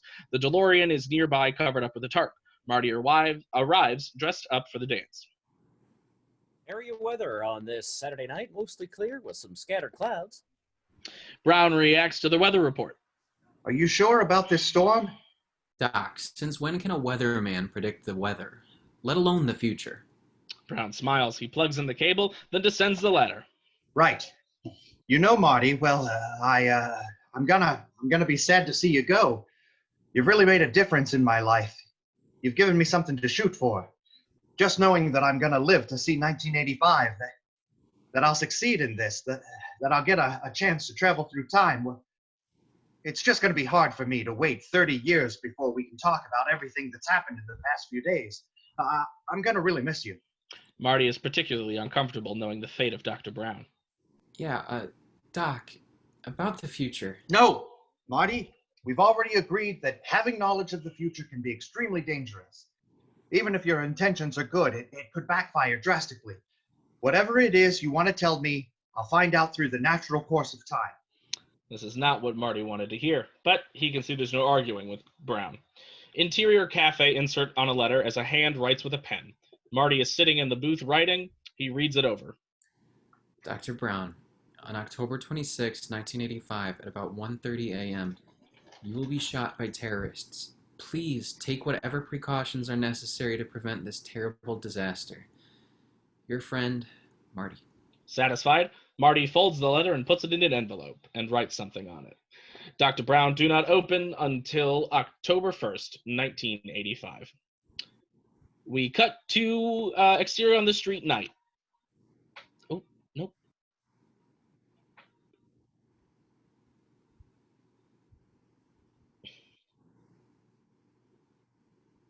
Brown is on the ladder stringing electrical cables across the street between the two lampposts. Marty returns with a candy bar. Brown's trench coat is lying on the tarped DeLorean. Making sure that Brown isn't watching, Marty surreptitiously places the envelope in the pocket. Now a cop meanders over and watches. You've been there, Dr. Brown. What's with the wire? Oh, I'm just doing a little weather experiment. What's under here? Some new specialized weather sensing equipment. Brown comes down from the ladder. Yeah. You got a permit for this? Of course I do. Right here. He takes out his wallet and gives the cop a $20 bill. Interior School Gymnasium Dance Night. Enchantment Under the Sea dance is well underway. On the stage is the band, Marvin, Barry, and the Starlighters. They are all black. Marvin plays lead guitar and sings. There's also a drummer, piano player, sax, and bass. They're playing 3 coins in the fountain. The gym has been decorated in an under-the-sea motif, seaweed and fish on the walls, a papier-mâché sunken ship, a treasure chest, and a single school locker labeled Davy Jones. There is a bubble machine a la Lawrence Welk. As usual at a school dance, there are teachers acting as chaperones, including Mr. Strickland, a busy refreshment table, including a cake in the shape of a fish, and wallflowers on the sidelines. George is on the sidelines, bopping out of time to the music. He's quite nervous. Exterior school parking lot, Brown's Packard pulls into the lot and parks. Interior Packard, Marty and Lorraine. Marty is at the wheel, is very uneasy. Lorraine next to him looks beautiful in her best party dress. Marty glances at the clock on the dashboard. It's 8 minutes before 9. You don't mind if we, park for a few minutes? That's a great idea. I'd love to park. Huh? Marty, I'm almost 18 years old. It's not like I've never parked before. What? She scoots over very close to him. Marty fidgets. Boy, is he nervous. You seem nervous, Marty. Is anything wrong? No. She pulls a pint bottle of slow gin out of her purse. Marty is shocked. What are you doing with that? I swiped it from the old lady's liquor cabinet. She takes a nip. Lorraine, you shouldn't drink. Why not? Well, you might regret it later on in life. Don't be so square, Marty. Everybody who's anybody does it. He takes the bottle. Just as he takes a swig, she pulls out a pack of cigarettes. He spits the alcohol over the front of the car. Jesus, you smoke too? You know, you sound just like my mother. Interior school gymnasium, the dance. Marvin and the Starlighters finish up, and everyone applauds. Marvin steps up to the microphone. We're going to take a break now, but we'll be back in just a little while, so don't nobody go nowhere. Band members leave their instruments on stage and head out a side door. George now glances at the clock in the gym. It says 8:59. Alarmed, he checks his own watch. Interior Packard, Marty and Lorraine. Night. Marty fidgets and looks out the back of the car for George. Lorraine takes off her jacket to reveal a strapless, very cleavagey dress. Marty looks back and can't take it. Marty, why are you so nervous? Well, have you ever been in a situation where, well, you know, when you have to act a certain way, but when you get there, you don't know if you can go through with it? You mean like how you're supposed to act with someone on a first date? Well, sort of. I think I know exactly what you mean. You do? And you know what I do in those situations? Marty looks at her. I don't worry about it. And with that, she throws herself on him, kissing him passionately. Marty is absolutely shocked. Lorraine abruptly stops and pushes away from him. She's very confused. This isn't right. I don't know what it is, but when I kiss you, something's very wrong. I almost feel like I was kissing my brother. I guess that doesn't make any sense, does it? Believe me, it makes perfect sense. We hear the sounds of approaching footsteps on gravel. Sounds like somebody's coming. Suddenly, the driver's door is opened. An arm reaches in and yanks Marty out. Marty finds himself face to face with Biff. Match, 3D, and Skinhead are with him. You caused $300 damage to my car, you son of a bitch, and I'm gonna take it out of your ass. Hold him, guys. Biff shoves him roughly into the arms of Skinhead. Marty struggles, but Skinhead and Match grab him and restrain him. Let go of him. Leave him alone, Biff. You're drunk. Biff takes a look at Lorraine in the car. Well, looky what we have here. Maybe I'll take it out of your ass. She lunges at the door to escape, but Biff grabs her and climbs into the car. Oh, no, you're staying right here with me. Biff pulls her toward him. Get your hands off her, you bastard. Biff leers at Marty. I'll take care of you after I take care of her. Take him around back. I'll be there in a minute. Go on, this ain't no peep show. They drag Marty away. Biff shuts the car door and tries to kiss her. She struggles, and in a moment, all we can see through the windshield are tussling arms, legs, accompanied by Lorraine's muffled screams. Exterior side of school. Skinhead, Match, and 3D drag Marty around the corner to the side of the school where a Cadillac is parked with its trunk open. Hey, let's lock him in that trunk. They throw Marty into the car trunk and slam the lid shut. Then the Cadillac driver's door is thrown open, and the drummer from the band steps out. He's smoking a reefer. Hey, what are you doing to my car? Yeah, beat it, Spook. This doesn't concern you. The other 3 car doors open, and Marvin Berry and the other band members get out. Who you calling Spook, Peckerwood? Biff's boys exchange worried looks as the band members advance on them. Hey, I don't want to mess with no reefer ads. The Biff's boys take off in the opposite direction from the Packard, but Marvin and the band manage to kick them all in the ass as they run away. Now we hear beating on the trunk from the inside and Marty's muffled voice. Let me out! Let me out! Hey, Reginald, where are your keys? The drummer checks his pockets, and inside the car, he can't find them. They're in here. The keys are in here. Say that again.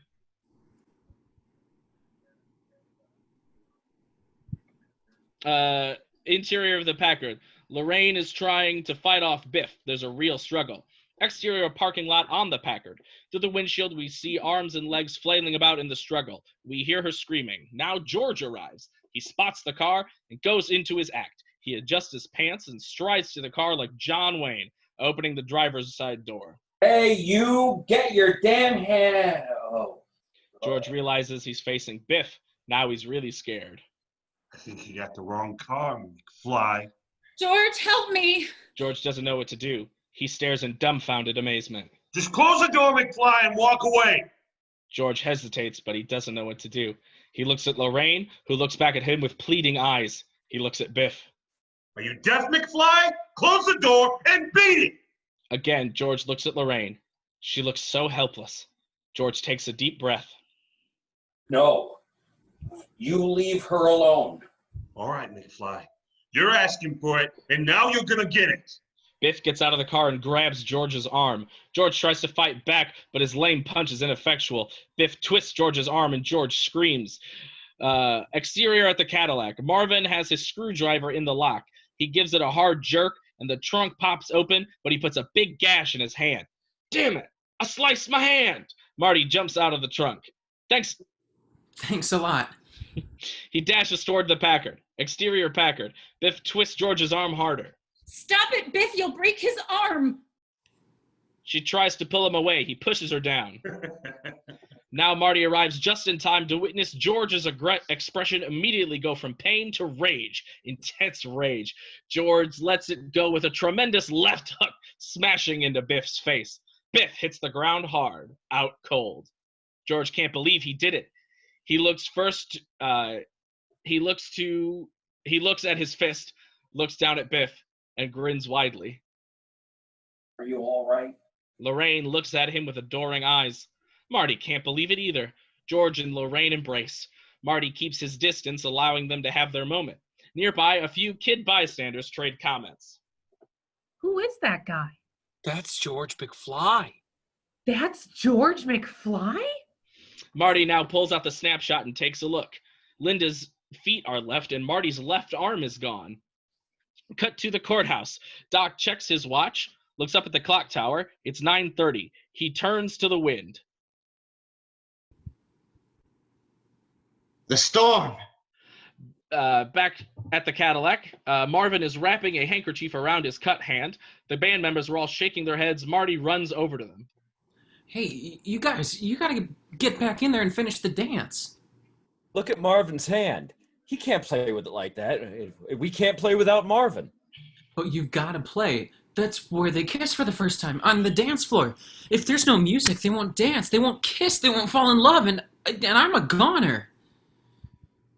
Hey, man, the dance is over, unless you know somebody that can play guitar.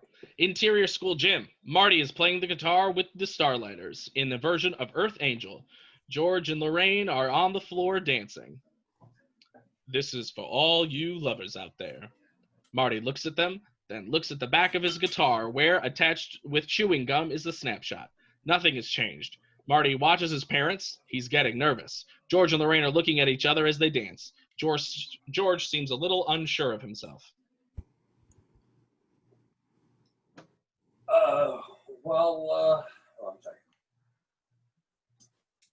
It was Marvin not having a line? Okay. Marvin, I said it. Oh. this is for all you lovers out there. Aren't you going to kiss me, George? Well, I don't know. Now Dixon butts in. Beat it, McFly. I'm cutting in. He pushes George out of the way. On stage, Marty reacts with horror. He looks at the snapshot. Marty's own image is now beginning to fade. Marty blinks his eyes and starts hitting wrong notes. He doesn't seem to be able to play the guitar anymore. The drummer notices this. Hey, boy, are you all right? I can't play. Marty is turning pale. He can barely stand up. George? George! An extreme close-up on Marty, the $10,000 ILM shot. He holds his hand in front of his face. We are actually able to slightly see through his hand to his face. The band keeps playing while Marty gets woozy. George sees Dixon with Lorraine. He strides over to them with determination.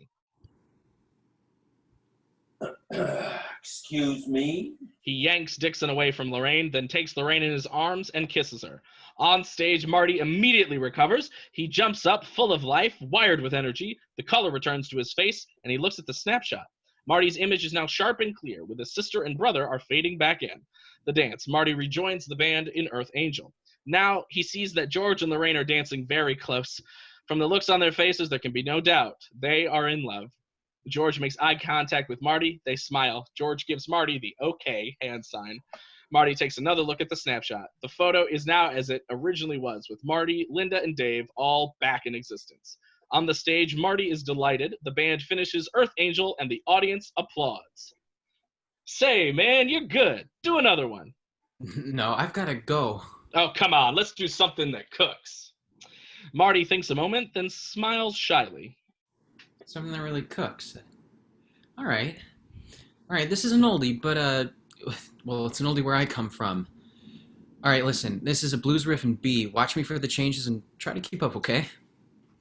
Marty launches into Johnny Be Good.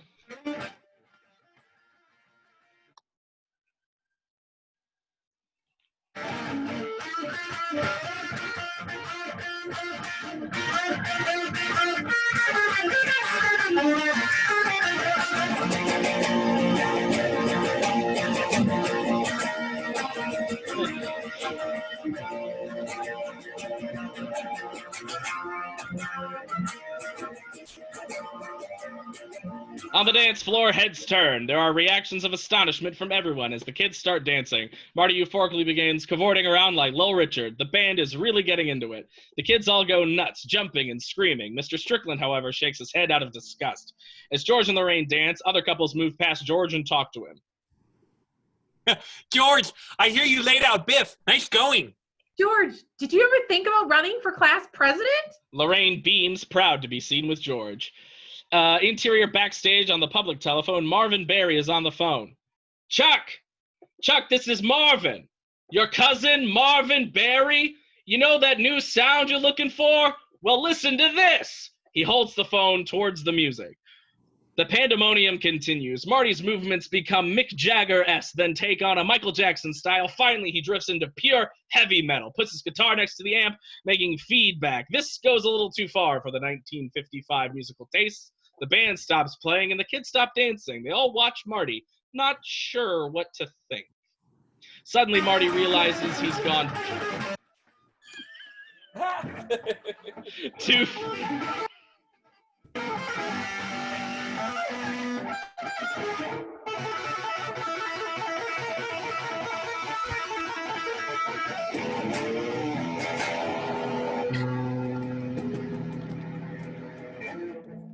He smiles sheepishly and steps up to the microphone. Sorry. You guys aren't ready for that yet. But your kids are gonna love it. Marty hands the guitar to Marvin, who looks at it like he's never seen one before. Interior school gym backstage. Marty appears backstage, about to exit. He sees Lorraine approaching and George behind her. Marty, that was very interesting music. I hope you don't mind, but George asked if he could take me home. That's fine, Lorraine. That's great. I'd like nothing better. You know, I sort of had a feeling about you two. I know. I sort of have a feeling too. Marty gulps, knowing what's in store for these two. Yeah. Listen, I gotta be leaving town tonight. And I just wanted to say that it's been really educational. Marty, will I ever see you again? Yeah, I guarantee it. George steps forward, extending his hand. Good night, Marty. Thanks for your help and all of your good advice. I hope I can do the same for you someday. Yeah, sure. I gotta go. Good luck, both of you. He starts to go, then hesitates. Listen, if you guys ever have kids and one of them, when he's 8 years old, accidentally sets fire to the living room rug, go easy on him. Marty runs off, leaving George and Lorraine together. Marty. It's such a nice name. We cut to exterior clock tower night. It's 4 minutes before 10. On the street, Brown is wearing the trench coat, paces back and forth anxiously. The wind is picking up, and we hear a distant thunder. The entire lightning rod setup is complete. With the cable strung up across the street between the two lampposts, Brown checks his wristwatch. 9:55. Damn! Where is that kid? Brown pulls out a pocket watch and checks it. 9:56. Damn! Brown checks his wristwatch on the other wrist. It's 9:56. Damn! At last, the Packard pulls up across the street from the DeLorean. Marty jumps out dressed in his 1985 clothes. You're late. We have no concept of time. Brown pulls the tarp off the DeLorean and raises the trolley hook on the back to its full height. Take it easy, Doc. I had to change back into my clothes. You think I'm going back in that zoot suit? Marty shows him the fully restored snapshot. Yeah. The old man really came through. Laid out Biff with one punch. I never knew he had it in him. Hell, my old man's never stood up to Biff in his life. Never? No. Why? What's the matter? All right. Let's set your destination time. This is the exact time you left? The LED readout labeled last time departure is October 26th, 1985, 1:31 a.m. Brown punches the appropriate keypad. Let's send you back to exactly the same time. The readout labeled destination time lights up to read October 26, 1985, 1:31 a.m. We can see that the two readouts show identical dates and times. It'll be like you now left. Now, I painted a white line on the street right up there. That's where you'll start from. I've calculated the precise distance, taking into account the acceleration speed and the wind resistance retroactive from the moment the lightning will strike, which will be in exactly 7 minutes and 22 seconds. He picks up a wind-up alarm clock. When this alarm goes off, you hit the gas. Brown gives it a wind and sets it on the DeLorean dashboard. Brown looks around, then sighs. Well, I guess that's everything. Marty extends his hand. Doc, thanks for everything. They shake hands. Thank you. I'll see you in about 30 years. Marty sighs, again thinking of Brown's destiny and the letter. I hope so. Don't worry. As long as you hit that wire with this hook at precisely 88 miles per hour, the instant the lightning strikes the tower, everything will be fine. Right. Brown puts his hands in his pockets and withdraws the letter Marty put there. He looks at it curiously. Marty turns away. What's the meaning of this? You'll find out in 30 years. It's about the future, isn't it? Information about the future. I warned you about this, kid. The consequences could be disastrous. You gotta take that risk, Doc. Your life depends on it. No, I'm not gonna accept this responsibility. Brown tears up the envelope and shoves the pieces into the Packard ashtray. All right, Doc. In that case, I'll just have to tell you straight out. But before Marty can get the words out, a tremendous gust of wind comes up, accompanied by a loud crack. They turn. A tree limb at the town square has blown down right on top of the cable between the clock tower and the first lamppost. The paddle plug attaching the lightning rod to the clock tower is yanked out, and the cable drops from the clock tower. Great Scott! You find the end of the cable. I'll throw the rope up down to you. Brown grabs a big coil of rope and dashes into the courthouse. Marty gulps and takes a look at the fallen tree branch in the cable, then goes hunting for the end of it. The wind is picking up and the sound of thunder approaches. Interior clock tower stairs. Brown charges up several flights of stairs like a madman. Exterior courthouse square. Marty pulls in the cable, hunting for the end of it. At last, he finds it. He looks up at the clock tower. Interior clock tower. Brown rushes up a flight of rough-hewn steps into the belfry. He is momentarily silhouetted by the clock face as he slips between the giant spears and disappears behind the bell. Exterior on the clock tower. The door opens, giving access to the ledge below the clock. Brown steps out, and pigeons flutter away. His hair blows wildly in the wind, and lightning flashes in the distance. He looks up. Brown's POV of the connecting socket dangling the cable between the 1 and the 2 on the huge clock face. Its other end is attached to the lightning rod on the tower above. Brown looks down, a POV of Marty 5 stories below, waving the paddle plug in his hand. Brown tosses down one end of the rope. The coil unravels. The rope drops to the ground. Marty runs over, grabs it, and ties it to the paddle plug. He waves back to Brown. Brown nods and starts pulling the rope of the cable back up. Marty watches anxiously as the cable goes back up. He yells up at Brown. Doc, I gotta tell you about the future. What? The future. On the night I traveled back in time, you get... Bong! It's exactly 10 o'clock and the clock bells strike 10. Marty can't hear over the sound. Brown almost loses his balance with the huge bell tolling so close. He regains his footing, then pulls the rope up the rest of the way. He's got the paddle plug in hand. Brown yells at Marty, but he can't be heard over the bells. Brown gestures that he's got to get the cable and that Marty should go. Marty hesitates, but Brown gestures adamantly. At last, Marty nods and runs to the DeLorean. Brown unties the rope from the end of the paddle plug and looks up at the socket mate dangling on the clock face. He reaches up for it, but he can't quite get it. He'll have to move across the ledge and get closer to it. Marty climbs into the DeLorean and closes the gull wing door. Marty turns the key in the ignition and revs it up. He puts the car in gear. The DeLorean takes off. Brown looks down and sees the DeLorean heading down the street. Brown moves along the ledge. He reaches up, but he's still not close enough to grab the dangling socket. Lightning and thunder move ever closer. Exterior street. The DeLorean passes by a hand-painted white line on the street. Brown has also painted the words, "Start here," for Marty's benefit. Marty takes a U-turn and pulls up to it like it's a starting line. Interior DeLorean idling. Marty has an anxious expression on his face. Damn it, Doc. Why'd you have to tear up that letter? You've only got a little more time. Marty glances down at the 2 readouts, destination time and last time departed. Wait a minute. I got all the time in the world. I got a time machine. I can just go back early and warn him. Okay, 10 minutes ought to do it. He pushes the appropriate buttons on the keypad. The time destination readout changes from 1:35 to 1:24. Okay, time circuit's on, flux capacitor fluxing, engine running. All right. The engine dies. No. Come on, not this time. Continued, Brown moves along the ledge. He reaches up, but he's still not close enough to grab the dangling socket. Lightning and thunder move ever closer. Brown, with the cable in his left hand, moves a little further along the ledge. Suddenly, the ledge cracks and crumbles beneath his feet. Brown drops the cable and grabs onto the clock hands to save himself. The cable drops onto his left foot.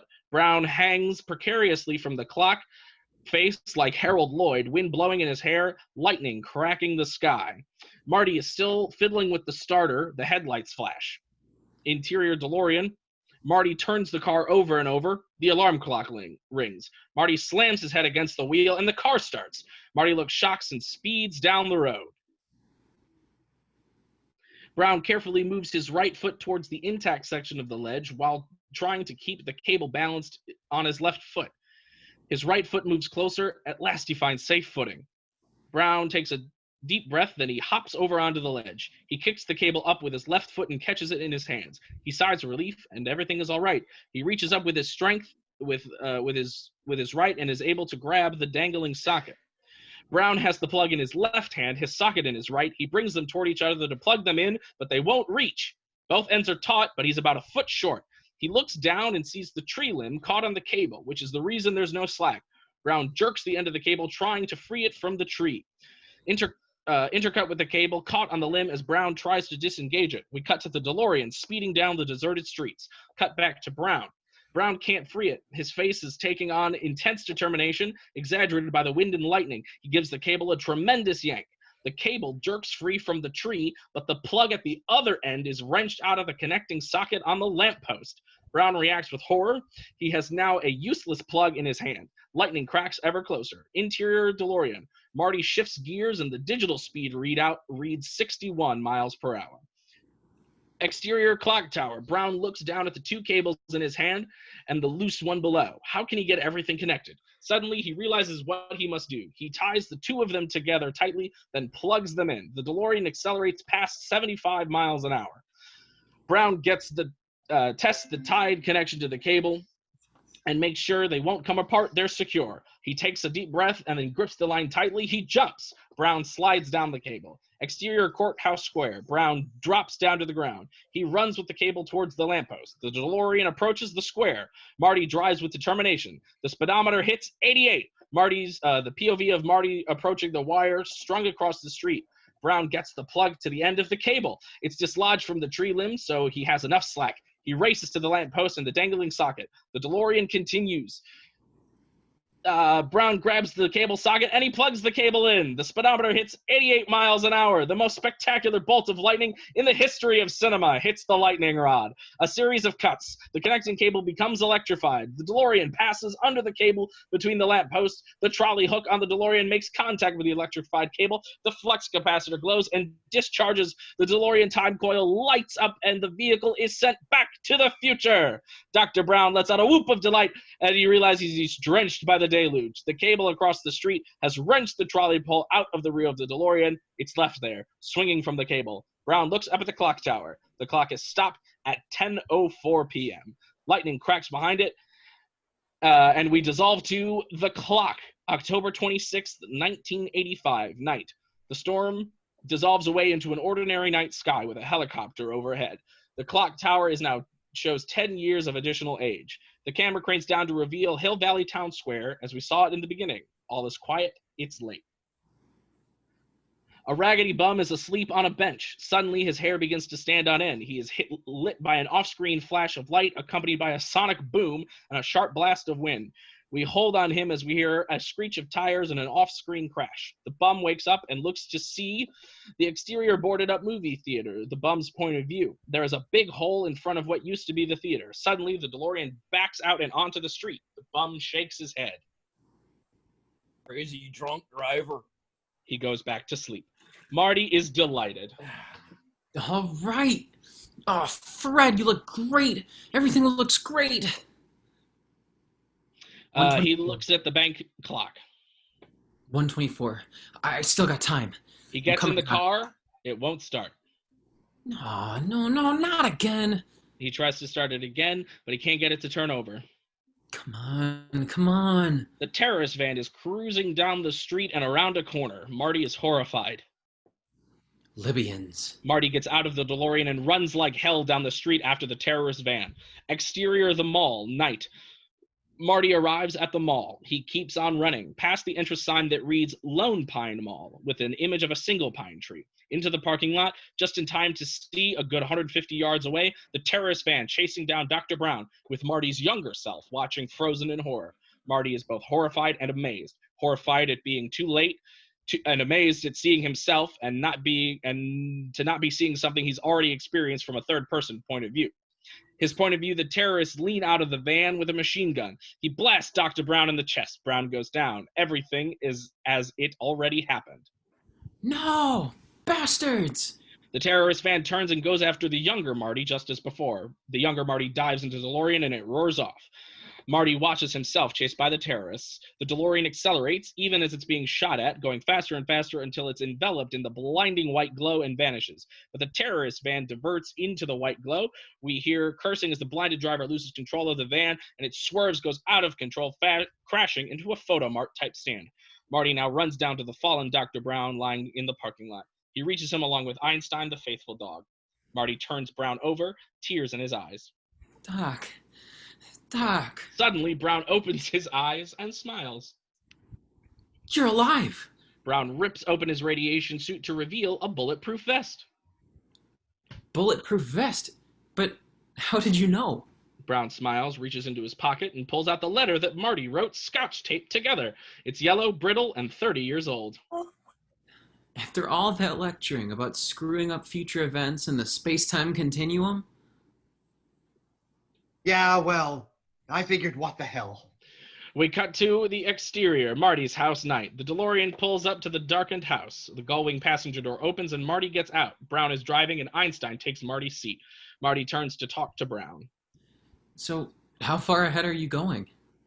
I figure I'll take it slow at first. Go about 30 years. That's a nice round number. Well, good luck. And if you get a chance, look me up. I'll be 47 years old. I will. Oh, and watch that re-entry. It's a little bumpy. Brown gives him a wink. Marty closes the door.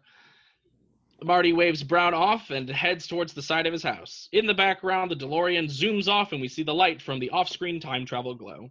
We cut to interior Marty's bedroom day. Marty is on top of the sheets, on top of the bed, asleep in his clothes. Morning light streams in through the bedroom window. He stirs, opens his eyes, and blinks several times as if getting his bearings, then sits up and looks around. Yes, it's his room all right, and everything seems to be the same. From the SR5 posters to his audio equipment. Marty looks at the clock. It's 8:30. He looks at the wall calendar. The first 25 days of October are crossed off. Today is the 26th. Could it all have been a dream?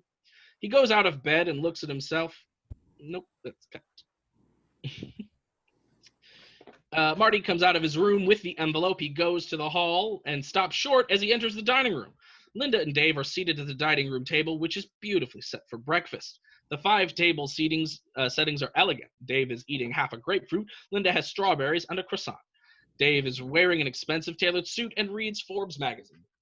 Hey, Linda, I'm not your answering service. Somebody named Greg or Craig called you a little while ago. Well, who was it? Greg or Craig? I don't know. I can't keep track of all your boyfriends. What the hell is this? Breakfast? What happened? Did you sleep in your clothes again? Dave, what are you wearing? Sure, I always wear a suit to the office. Dave gets up from the table. Are you all right, Marty? Yeah. Now George and Lorraine enter from outside. They're tanned, healthy, and dressed in tasteful clothes. George carries himself with an air of confidence, and Lorraine looks terrific, thin and svelte, radiantly healthy and positive. This is a happy marriage. Marty passes out. Mom, you look so thin. I mean, you look great. Why, thank you, Marty. Say, tonight's the big night, right? Your big date with Jennifer Parker? Such a nice girl. I sure like her. Marty can't believe it's his mother talking. Pardon me, Ma? You're going up to the lake tonight, aren't you? Haven't you been planning it for 2 weeks? Mom, we went through this last night. How can I go if Dad's car is wrecked? Wrecked? There's nothing wrong with my car. In fact, Biff should be out there waxing it right now. Exterior McFly's house. Biff is in the driveway waxing a new BMW. Biff is working diligently. His rough edges and arrogance are all gone. Now, Biff, don't forget, 2 coats of wax this time. I'm finishing up the second coat now. Biff, don't con me. I mean, I was just about to start on the second coat. Marty is absolutely astonished. What a character. Always trying to get away with some employees will get away with murder if you don't stay on top of them. I've had to keep him in line ever since high school. Now, George, you know if it wasn't for Biff, you and I never would have gotten married. Marty at last understands what's going on here. Biff enters and hands George a hardback book. Oh, Mr. McFly, this just came in. It's the cover artwork for your novel. It's called A Match Made in Space. And the cover shows a bedroom with a space alien talking to a couple in bed, very reminiscent of Marty's Darth Vader visitation to George. The style indicates it's a science fiction romance novel. The author's name, George McFly, is in big letters. Oh, your first novel? Like I've always told you, if you put your mind to it, you can accomplish anything. Oh, Marty, here's your keys. You're all waxed and ready for tonight.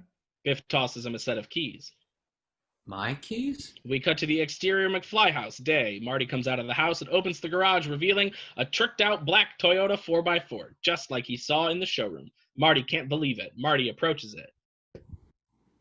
How about a ride, mister? Marty turns. It's Jennifer. She looks just the same. Great. Jennifer, you ever a sight for sore eyes? Let me look at you. Marty looks at her as if trying to make sure she's real. Marty, you're acting like you haven't seen me in a week. I haven't. Are you okay? Is everything all right? Marty looks back at the house. Marty's point of view of George and Lorraine in the doorway, arms around each other. Marty looks back at Jennifer. Everything's great, Jen. Just great. He pulls him toward her. They're about to kiss. Closer.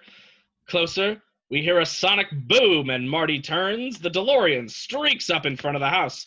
Doc jumps out and is more wild-eyed and frantic than we've ever seen him. His clothes are a bizarre mixture of past and future, a strange variation on a Roman tunic, a cape, a striped plastic pants. His baseball cap is embroidered with the logo Peoria World's Fair 2015. His American flag shoulder patch has 63 stars. You're on mute, Derek.